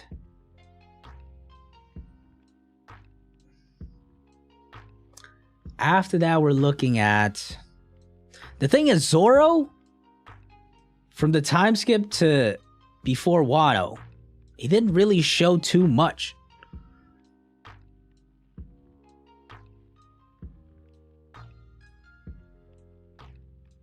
So I might go Sanji 4th. Brooke. Nah, I think I still have to go Zoro 5th because he still got so much stronger.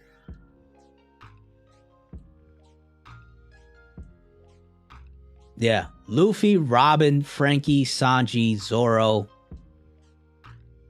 Brooke, Nami, Usopp, Chopper. Chopper, Usopp. Yeah. That would probably be how I go. Chopper improved the most. I'm biased there. I'm not gonna lie to you. Realistically, he's probably above Nami, but I just don't like Chopper's stuff as much. Zoro didn't learn new techniques, but he got stronger. That's the thing, though. That counts. You know what I'm saying? That still counts. I still have to put him above Brooke because Zoro became an absolute monster. Because at the end of the day, he is just a swordsman. All he can do is just get stronger as a swordsman. He's not going to come back with like a... He's not going to come back with like 4-sword style. You know what I'm saying?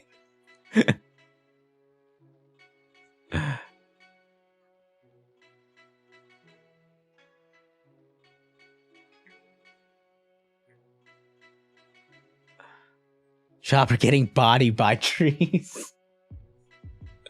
I think he's still above Usopp, though. I still would put him above Usopp. Usopp came back with them SpongeBob muscles, bro. Those muscles not doing nothing.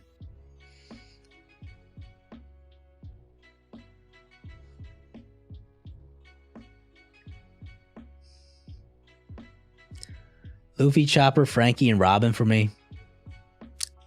Chopper, it feels like Chopper learned a lot, but it's not really doing much.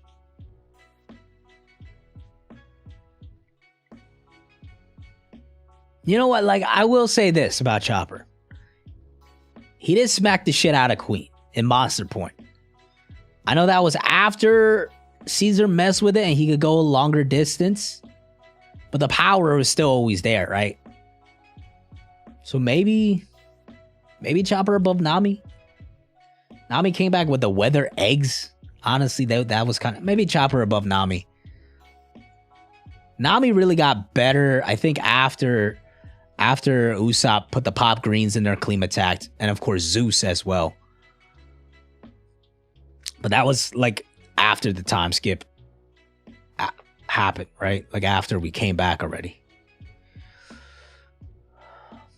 What about Wano power-ups? Oh, that's a whole different story.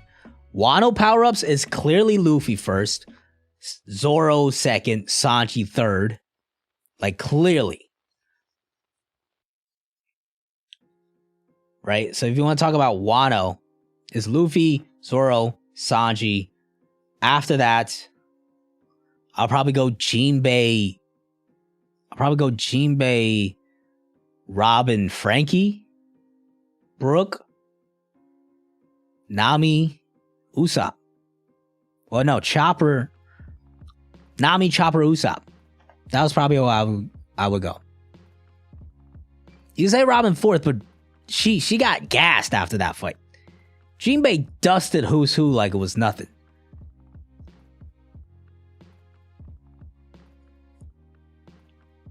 Nami maybe even above Brook, because Nami put in work.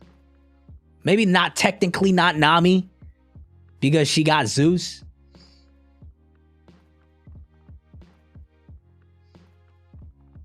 Nami after top 3? I don't think she did that much, though. Like, she did take out Ulti, but you gotta remember, that was after Ulti got blasted by Big Mom. Right? That was after Ulti got blasted by Big Mom.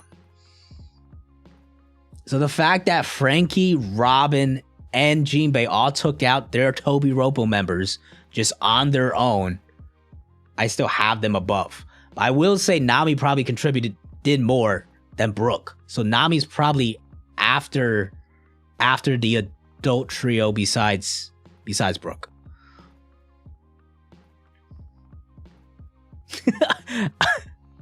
Allah Cash just saying ulti hot. If Nami like took on that ulti fight just all by herself, it would have been not only a much better fight, but I would give her so much more.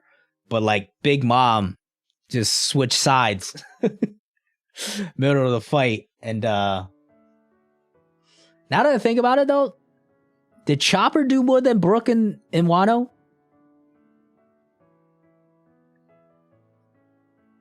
Brook did take out a number. All right, like that shouldn't be overlooked. It happened really quickly, but Brook did take out a number. But Chopper slapped up Queen. Now we're talking power only, all right? Obviously Chopper did bits by coming through and saving people. But yeah, Chopper versus Brook is actually kind of a difficult one. Usopp is by far last. There's no question about that.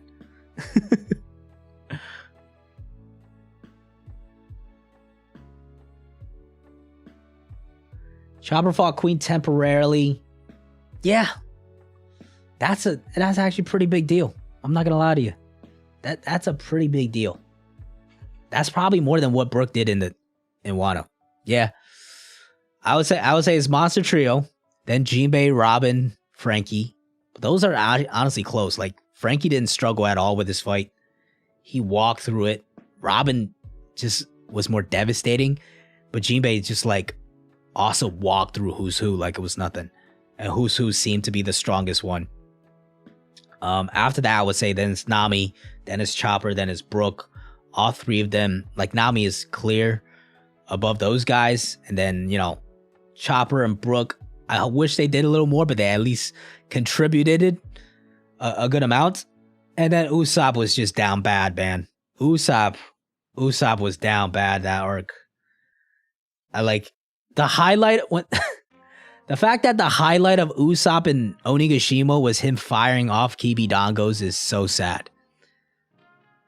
And that was he was literally a Tama henchman. He was literally a Tama henchman during the entire raid.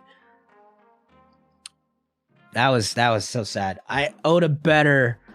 We better get that Usopp redemption in Elbaf, man, please, because he was put to waste in Wano, especially after, like, how do you go off the fact that he gets observation Haki and Dressrosa and we get nothing off of that? Not even a single, like, nothing. There's no build off of that. In the entire arc, you couldn't give us a glimpse. You wasted all those 50 chapters on Yamato? All right, man. I'll move on from now before Wano's over. Wano's over.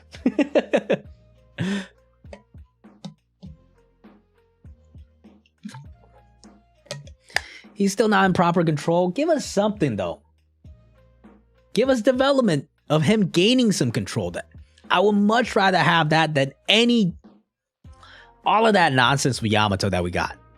I would also much rather have that than, like, the fucking, the ninja fight of Chicken that just went down. That was so unnecessary, man. I'm gonna just say it. Like, some people might have found it funny, but I did not give a damn about Raizo versus Fukurokuju that went on for like 85 chapters. And in the end, it's just Raizo pulling out an ocean from his back pocket.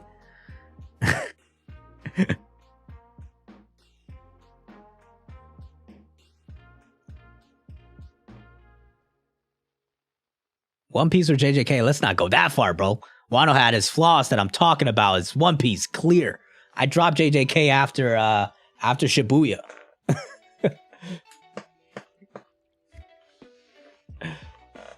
Let's not get too crazy now.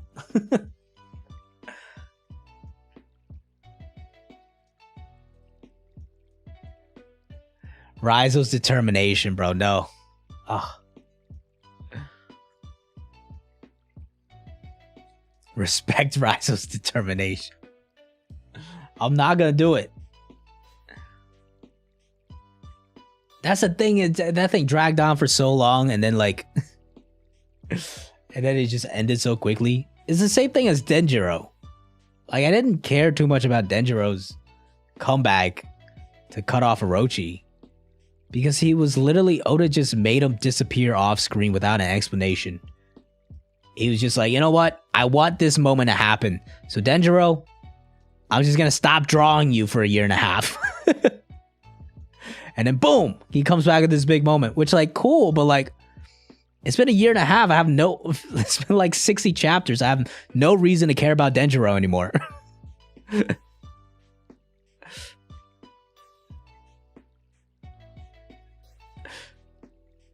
What do I do to the top 30? Probably February. I'm aiming towards February. January is just really busy. I'm traveling to Puerto Rico. I got to get my car lease sorted out, so I got to drive back to Jersey. It's going to be Chinese New Year, so I got to drive back to Jersey for that. January is just too busy for the top 30 to go down. So I'm going to aim for February, probably. I know it's a little late because usually we do it at the end of the year. All right, Angel, we get it. JJK mid, you could relax now. JJK just got boring to me, honestly. I think the pacing moved too fast. Before we had a chance to really care enough, like, I just started to care about the characters, and then all of a sudden Shibuya happened and we just moved away. You know what I'm saying? I think it just moved too fast. It didn't give me enough time to actually, like, enjoy the characters enough.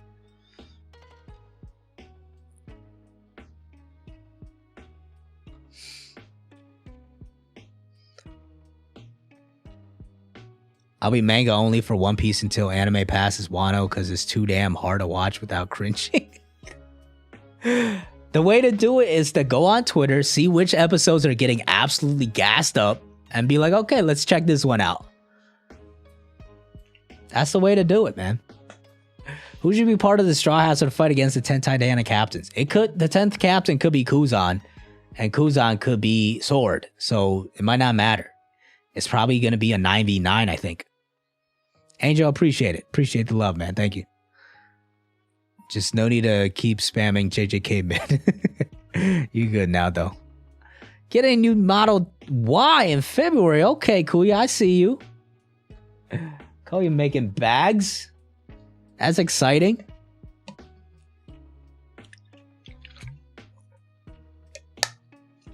I'm chilling with my Jetta. My Jetta's doing me fine, especially because I work from home. All I drive is literally back to Jersey and across the street to the grocery store. Eventually, I probably want a Tesla, though. Eventually. I'm not really a car person. I just care more about the tech. Shadow's your first cartoon? That's sick.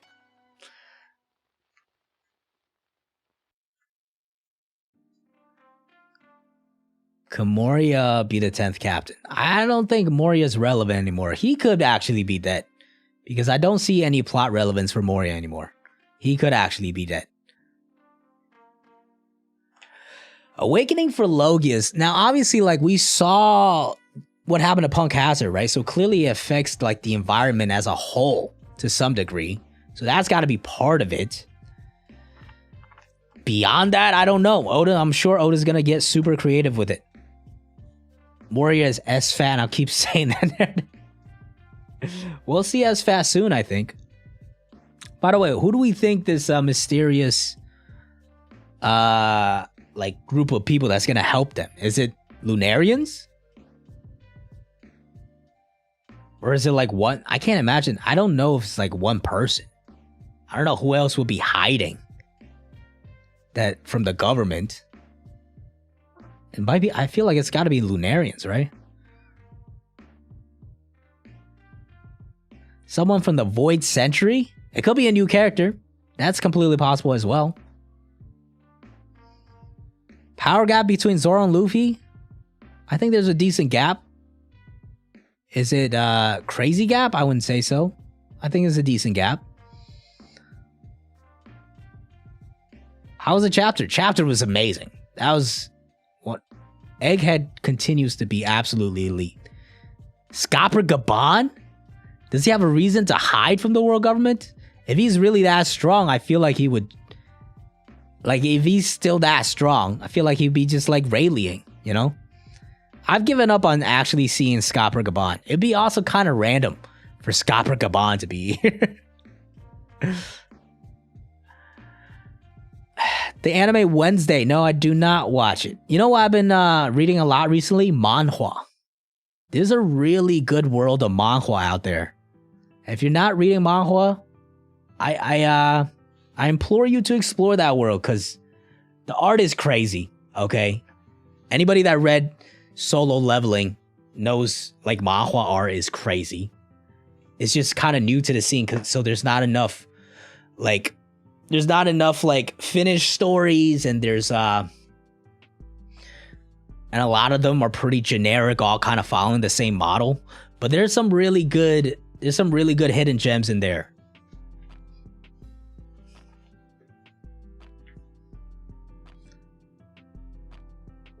Sora or Smoker? What a random choice. What am I reading? I'm reading a lot right now. Mercenary Enrollment is really good. I'm reading that. I believe it's called The World's Engineer, something like that. I'm reading that week to week right now. What else am I reading? There's a lot of like isekai and reincarnation type stuff. Some of them don't hit. Some of them are pretty good. I think the Swordmaster's youngest son was pretty solid. The Grand Mage returns after 3,000 years. The Great Battle Mage. That one was solid. What else? SSS Class Suicide Hunter, which I know sounds like a silly ass title, but that's actually a really, really well written story, despite the premise. So that is top tier. What was the omniscient? Omniscient. I guess that's how you pronounce it, right? Omniscient Reader's Viewpoint. That is also an elite story. You know, it's the manhwa genre is weird because all of it is like literally all the same genre. It's just a bunch of isekais and reincarnations. But within there are actually some really well written stories and gems. So you gotta find those. And yeah, it's either like reincarnations, isekais, or like martial arts. And out of martial arts, Mount Hua Sect. The Return of Mount Hua Sect was really good, although it's on break right now. And Legend of Northern Blade, which just came back. I'm reading that as well. Boxer, I've heard good things about Boxer. I haven't read like a super serious one in manhwa yet. So I got to start to delve into those as well. That one is actually completed that I know of. How old am I? I am 26 now. I got to start to realize that because I just turned 26 in November. Am I playing some games? Yeah, I play NBA 2K23 and that's it. I'm not much of a gamer. SS Class is like the ReZero amount. Yeah, it's really good. It's crazy because like these titles are also like seem so basic. Like it's like those isekai animes that you see every single season, like fucking the Great Policeman of 1976 returns after 5,000 years and shit like that. Like these long ass isekai titles, but within there are some hidden gems out there, you know?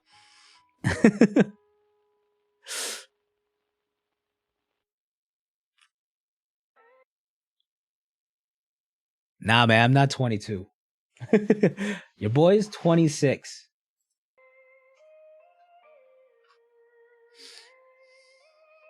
26 and you 16. It's really not very old. Shit sneaks up on you fast.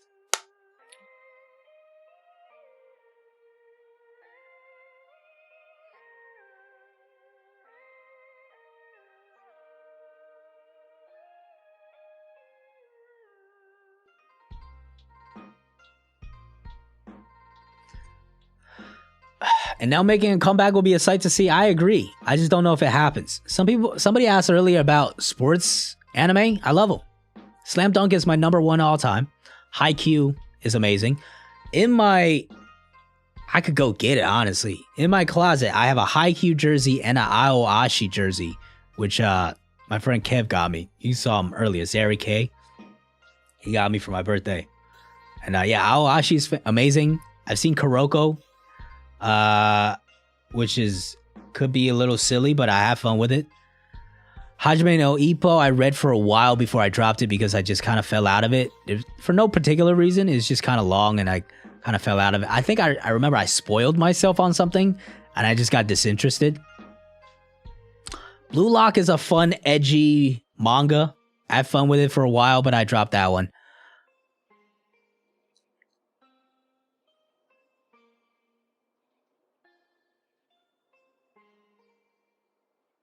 "26 are early." Exactly, bro. I'm just entering my prime.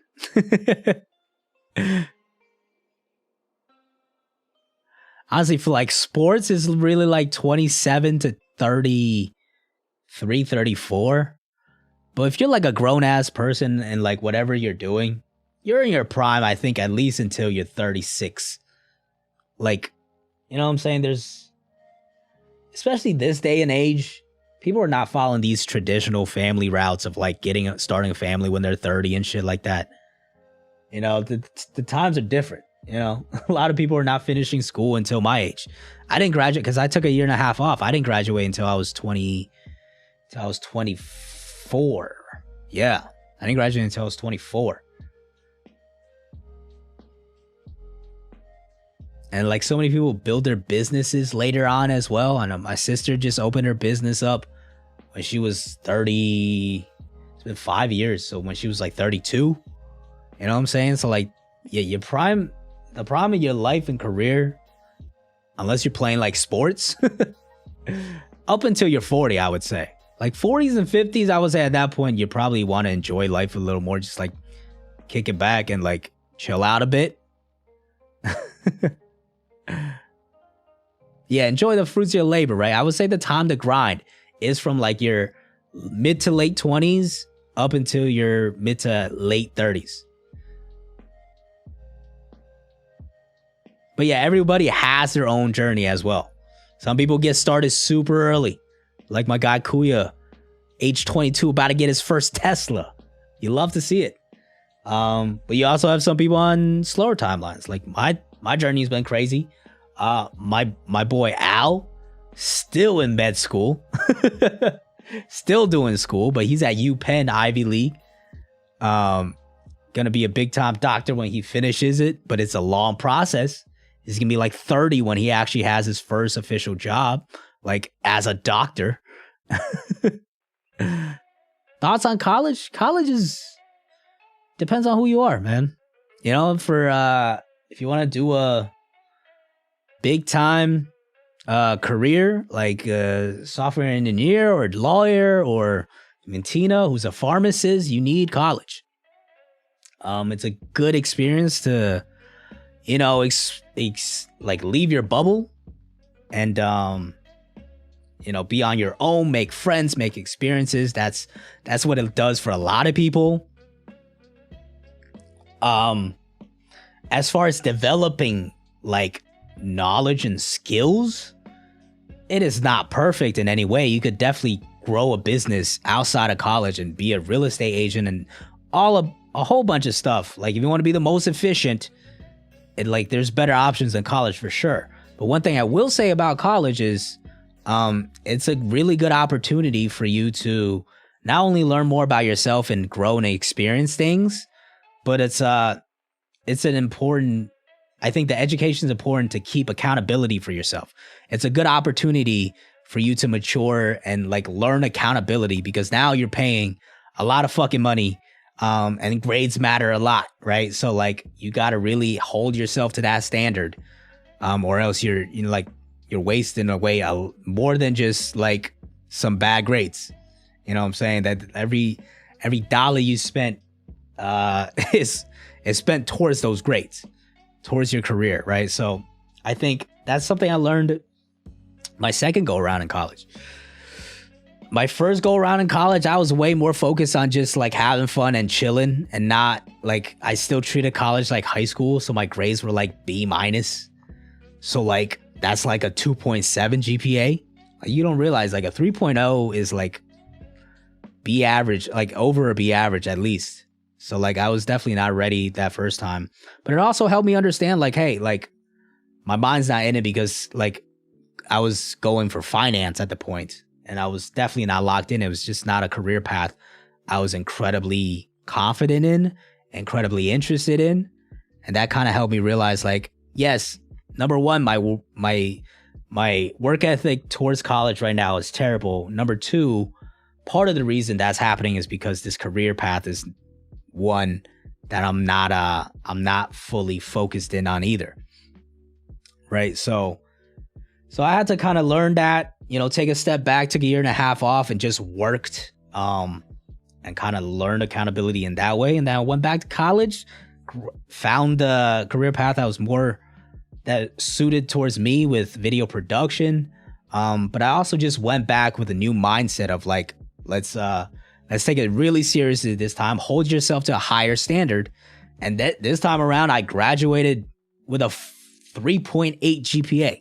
You know, so it just depends on, you know, everybody's experience is different. What you learn from it, what you take away. There's different ways to look at it, you know. But yeah, high school was chilling for me because I just memorized everything. Yeah, high school was a breeze, and that probably set me up for failure a little bit for college, because I kind of just treated it like high school, and I also wasn't interested in what I was doing.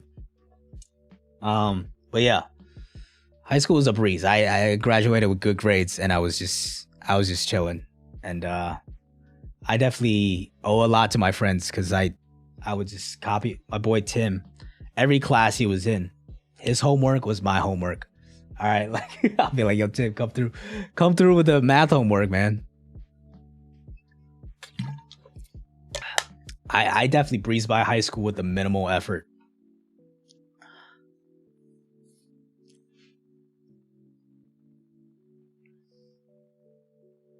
Just playing wide receiver in football. Yeah, high school was just chill days, man. We was just hanging out and shit. Like going to school itself was more so just to hang out with friends. Well, I do a room setup tour. There's not much else to see. Like one more, like you got posters back there, manga, books. There's me, keyboard.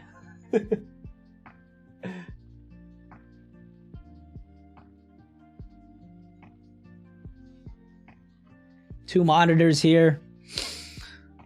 this mic, this headphone. There's not much else. Stream Deck right there, and that's it. Now, middle school was kind of ass, I feel like. Middle school was a time where like there was mad drama. People weren't really very mature yet. High school was more chill for me. Middle school was just black ops. Everybody's experience is different though. Some people love middle school, some people were miserable in middle school. Same thing with high school. Like I said though, at the end of the day, everybody is on their own timeline. It's an important thing to learn because, and it's a hard adjustment, especially after high school, because all our lives were kind of all going on this same line, right? You're following the same exact people every single year up until you graduate high school. And then after high school, once you start to veer off that path in any way, you're going to start to feel a little weird. Definitely happened to me when I took my year and a half off. Like I was like, oh shit, everybody's moving forward, studying, and I'm not even completing school and I have no idea what I even want to do.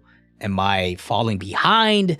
Is this the right path? I don't want to, trail and stuff like that. And so it took a while for me to really get into the right mindset and be like, oh, okay, no, I'm on my own path. I'm on my own timeline. You're not falling behind. You're not slowing down. And that experience really helped me, especially in this career where everything's you just never know what the fuck's going to happen,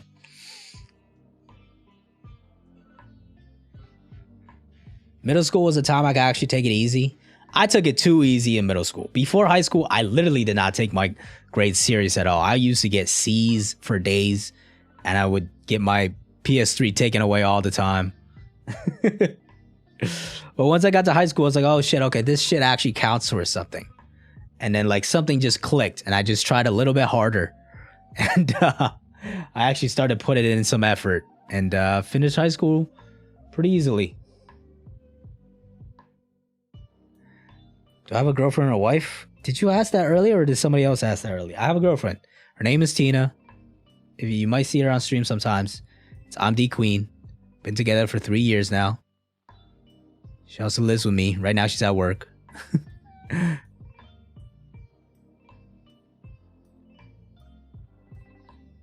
If college isn't for you, you don't want to go to college, you need to be street smart. I don't necessarily think street smart is the way to put it. You could be talented in art or something. You could be, just have a knack for business. I know some people didn't go to college, become a real estate agent, became millionaires. Some people do photography, because that's what they're good at, right? You could definitely go outside the traditional route and make it work for sure. Tina is a pharmacist, so she went the traditional route proper. She went to 5 years of school, did her rotations, and now she's making bank as a pharmacist. Streams are addictive. We just hanging out, man. It's a good conversation out here. I'm glad you're enjoying it. It's the same thing for me, man. Usually I come into these streams, I'm gonna stream for like an hour, hour and a half. I'm gonna chill. Blink of an eye is 2 hours already. I might wrap things up within a bit here, but it's usually when the conversation slows down a bit.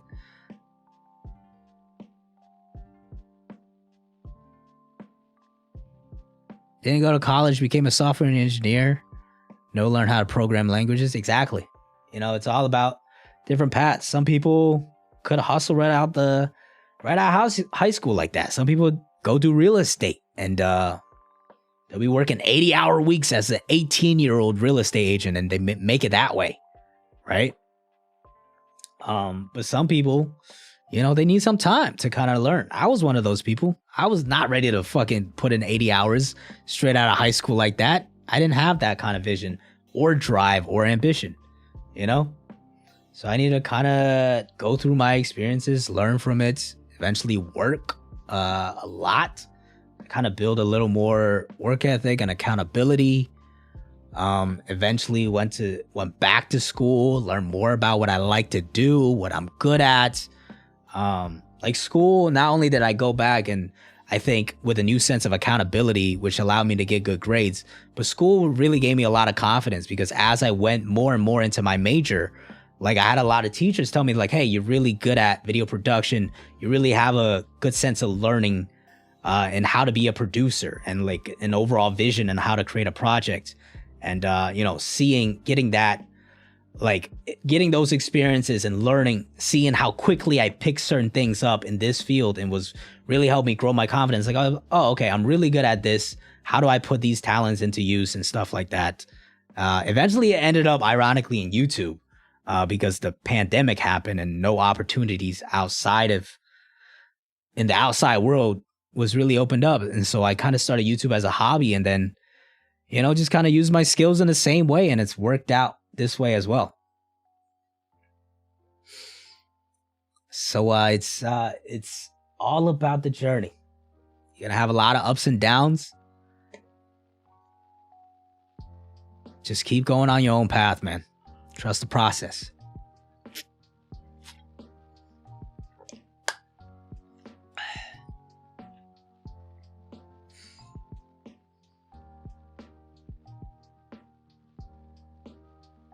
Mike, appreciate the love.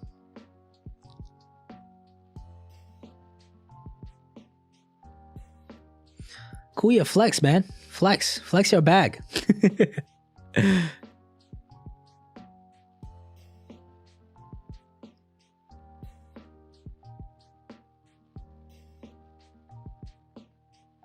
Advice before going to college: know exactly what you want to major in because switching them can cause a lot of problems. I wouldn't say you need to. Go in undecided, bro.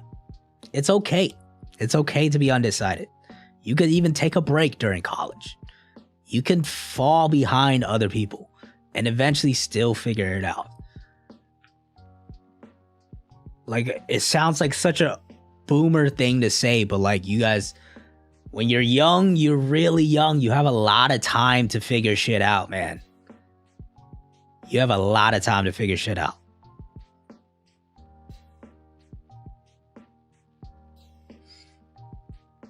You could hit some bumps, you could hit some lows, but you have a lot of time to figure shit out. Good night, Nebula. I've never seen Tina. Tina has never been on stream. I did show a picture of her a while back, though, I think.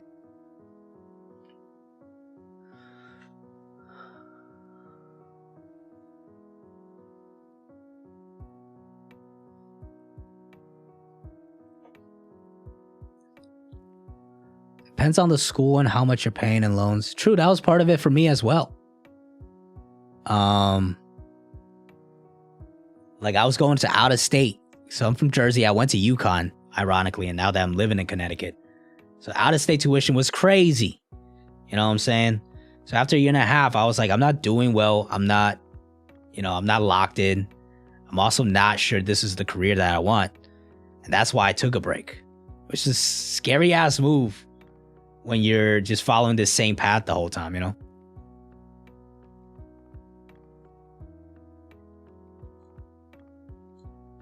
Take a break from social media? No, I'm chilling. I don't use social media that much. I just browse Reddit and Twitter.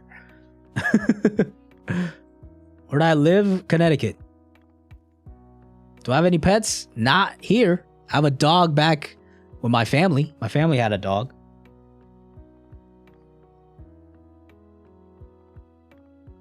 Personally want to get in a realtor like my uncle has another money, but I'll see how the workload is on my job. See, some people are just built different, right? Like Kuya, you're all about the grind. It seems like learning, improving, making most of your opportunity.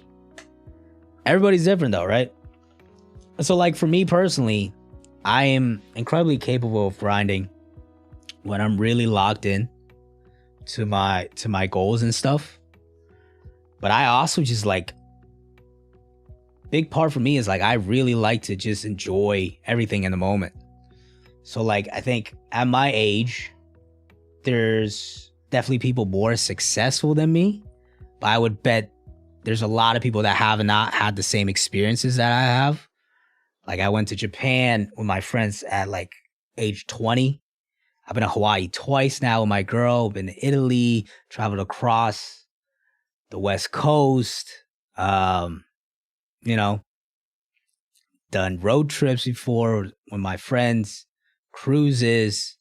So like it's all about how you allocate your time and like energy. Obviously there has to be a balance of everything to make it work.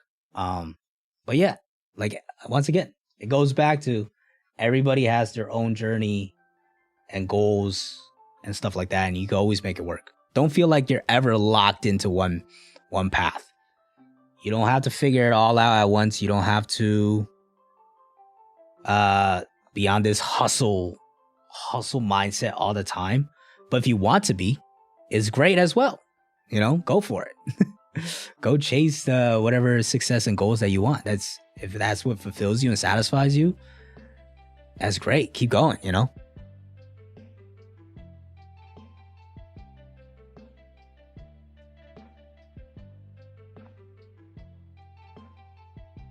Try to take 3. That's good. That's good. You're balancing it out. That's good to hear, man. Yeah, I do a lot of short trips too. It's good to take a weekend trip sometimes. My main thing is like trying to take one big trip at least every 2 years. But ideally like once a year at least. Like abroad or somewhere like that. It's been a little difficult with COVID. But yeah. Want to be a physicist, then artist, then programmer, then came to understand want to major in communication. I started in communication, then I realized video was more suited for me. Keep exploring around. There are people changing the careers when they're 35 years old, you know? That's why a lot of people have midlife crisis and shit like that. You could change stuff. It's fine. Just balance work, you know? Like if you can't figure stuff out, this is what I'll say. For people that like, you just feel like you can't figure anything out. Honestly, the best thing to do is get into the habit of doing some kind of work. As long as you can get into the habit of just keep doing work, you at least start to build more accountability for yourself, more work ethic. And once you have that, you can apply it to different things and try things out. But first and foremost, while you're figuring things out, I think it's very important to keep working, because that was big for me. After I took my gap year, at least for the first like 4 or 5 months, I was just at home and it was miserable because I didn't know what I wanted to do and I couldn't motivate myself to do anything. I was just literally chilling at home with nothing to do, couldn't figure out what I wanted to do. That's when it's the worst. When like you don't know what you're doing and you're not doing anything. And what really helped me to move forward was like I started working at my sister's cafe and I was working like 40 hours a week, like literally full time, honestly overtime for a lot. And then I did that for like a year and that really built up, at least I felt like I was doing more, right? Built up my accountability, work ethic. And then once I had that, I could apply it to other things. So when I went back to school, I had that accountability. So while I was figuring out what I wanted to do in school, I could still keep contributing, keep getting better, right? And then after that, when internships shut down across the country because of COVID, I started YouTube and I could apply that same type of energy towards YouTube and keep pushing that forward. And now it's grown into my main thing. So if you're still figuring yourself out, I would say it's very important to do stuff. Still keep working and do stuff while you're figuring it out, because you're not going to figure it out by not doing anything. All right. That's just not going to happen. All right. Like you have to do stuff, even if stuff that you don't particularly like just make money work, do whatever. As long as it's not making you absolutely miserable. Like if it's like making you depressed and shit, fucking quit that job. All right. That shit's, that is a big problem as well. Where like, a lot of people are forced into these terrible jobs and, know your value as well, right? Know your value, know what you're worth. Don't get put into these shitty situations where you're mistreated. The same thing's happening with Tina right now. Like she is in a very good, high paying job, but like she works, it's like an incredibly busy store. And I keep telling her like, you don't need to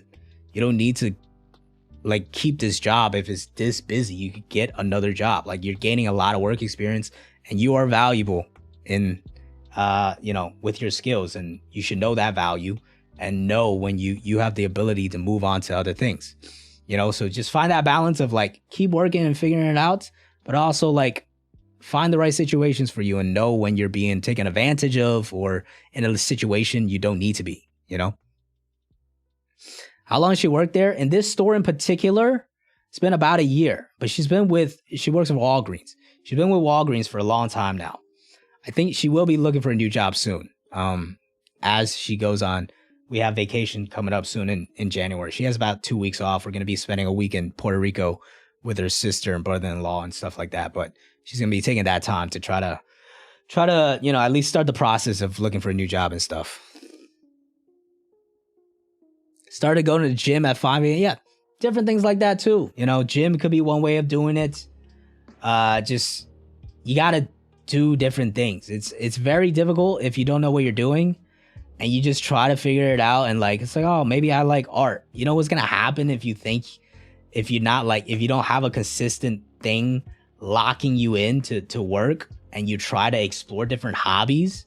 You're just gonna be like, oh, let me try art. And then you start trying art and you're like, oh, this is fun and all, but I don't have inspiration. So I'm just gonna stop, right? It's too easy to stop when you don't have that lock in. Honestly, it still happened to me with this channel for a while over the last year, when I was kind of treating this almost like an office job in a way, because I kind of lost inspiration a little bit, which is why this past couple of months has been big for me, with me making sure getting back on shorts and, higher quality stuff. January is going to be a little rough because I'm traveling around too much.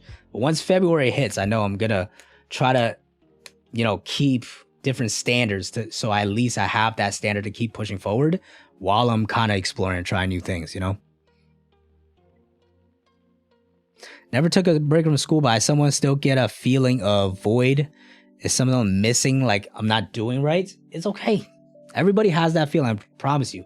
Even people in the jobs that they love, I'm sure has days where they're like, shit, man, maybe I don't want to do this because, shit like that.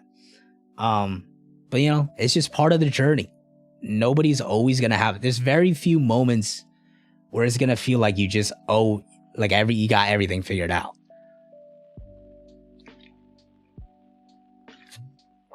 It's motivational. Not trying to even be motivational. Just having a conversation, because I think these are good conversations to have. I do think one of the reasons always when I did content was because especially a person what I went through when I took the break from college, and it was such a weird, difficult time for me to figure out what I wanted to do. And I was so I wouldn't even say depressed, but I was just so confused and sad and didn't want to do anything.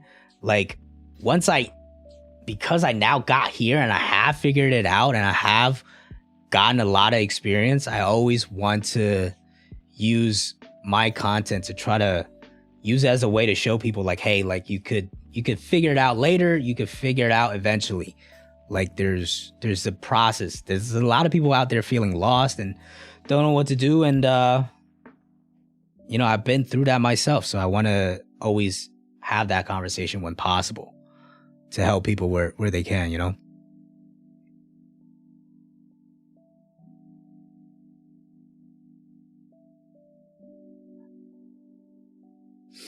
I'm only 10 years old and still in a live. Man, if you're 10 years old, you got just go outside, play with your friends, bro. You don't got to worry about none of this. You don't got to worry about none of this. When I was 10 years old, what was I doing 10 years old? Fucking playing Ding Dong Ditch, dude.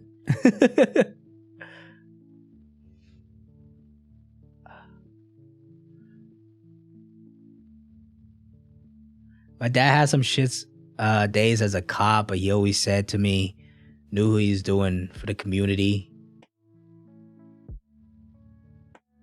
Yeah, Teddy, I agree. I'm not another thing, this conversation that we've had is relatable, I think, to a lot of people, which is why I have it. But at the same time, I think it's very important to recognize that a lot of us come from a place of privilege, of being able to have the ability to take time off and not go homeless, to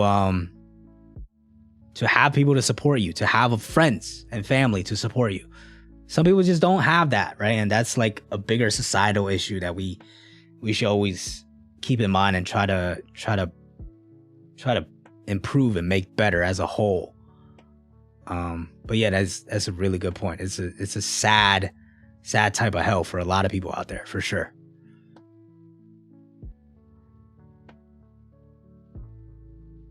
"10 years old, she's future is bright, buddy."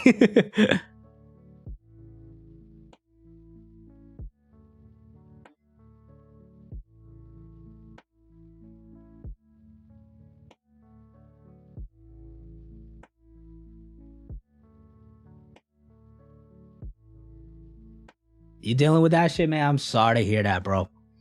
That is, man, that's a tough situation. I wish the best for you, my bro.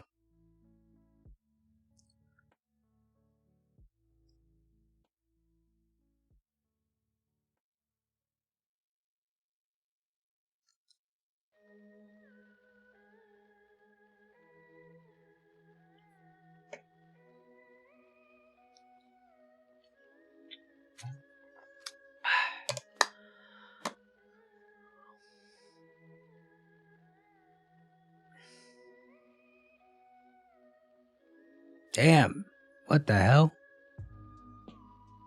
Angel, that is traumatic. I'm so sorry to hear that.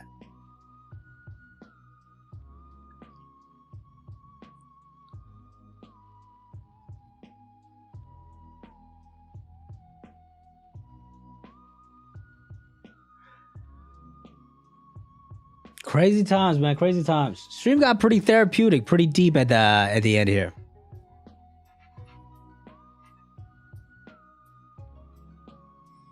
Here I am still waiting. Hey man, wait away. Like, it's not that crazy, man. Honestly, like having it with the right person. I know a lot of people say this shit, but like it really is like a huge difference.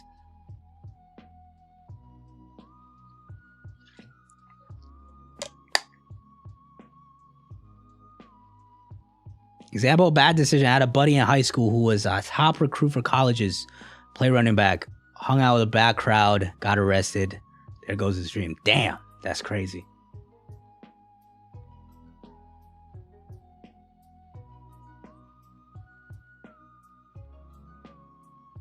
Man, that is wild. Some fucked up people out there, man.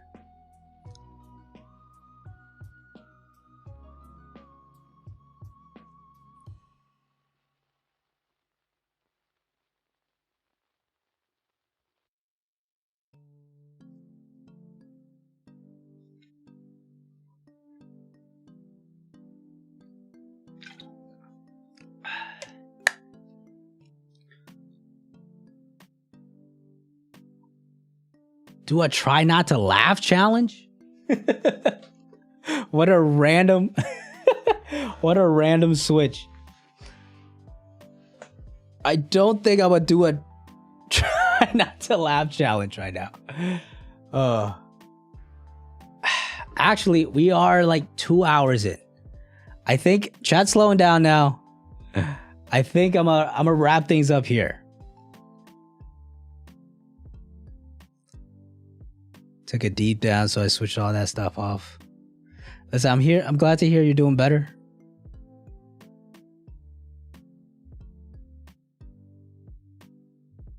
Yeah, what if you do a different type of YouTube vid? It doesn't make sense because it doesn't really apply. That's why I think the streams work better with like these types of conversations and stuff like that. To make a whole video on that, I might do one for 100K to kind of do a story time type of thing like this. When the plaque gets here, especially. But yeah. Who I got, Garp or Blackbeard? I think Blackbeard is stronger, but Garp probably gets away or accomplishes what he wants to do. Planning for next video. I think next video is probably gonna be what if current Sanji was at Whole Cake Island, with the main focus being Sanji versus Katakuri. That's probably the next video. Probably out end of next week or beginning after that. We'll see. We'll see how the rest of the holidays go. But I think I'm gonna wrap things up here, people.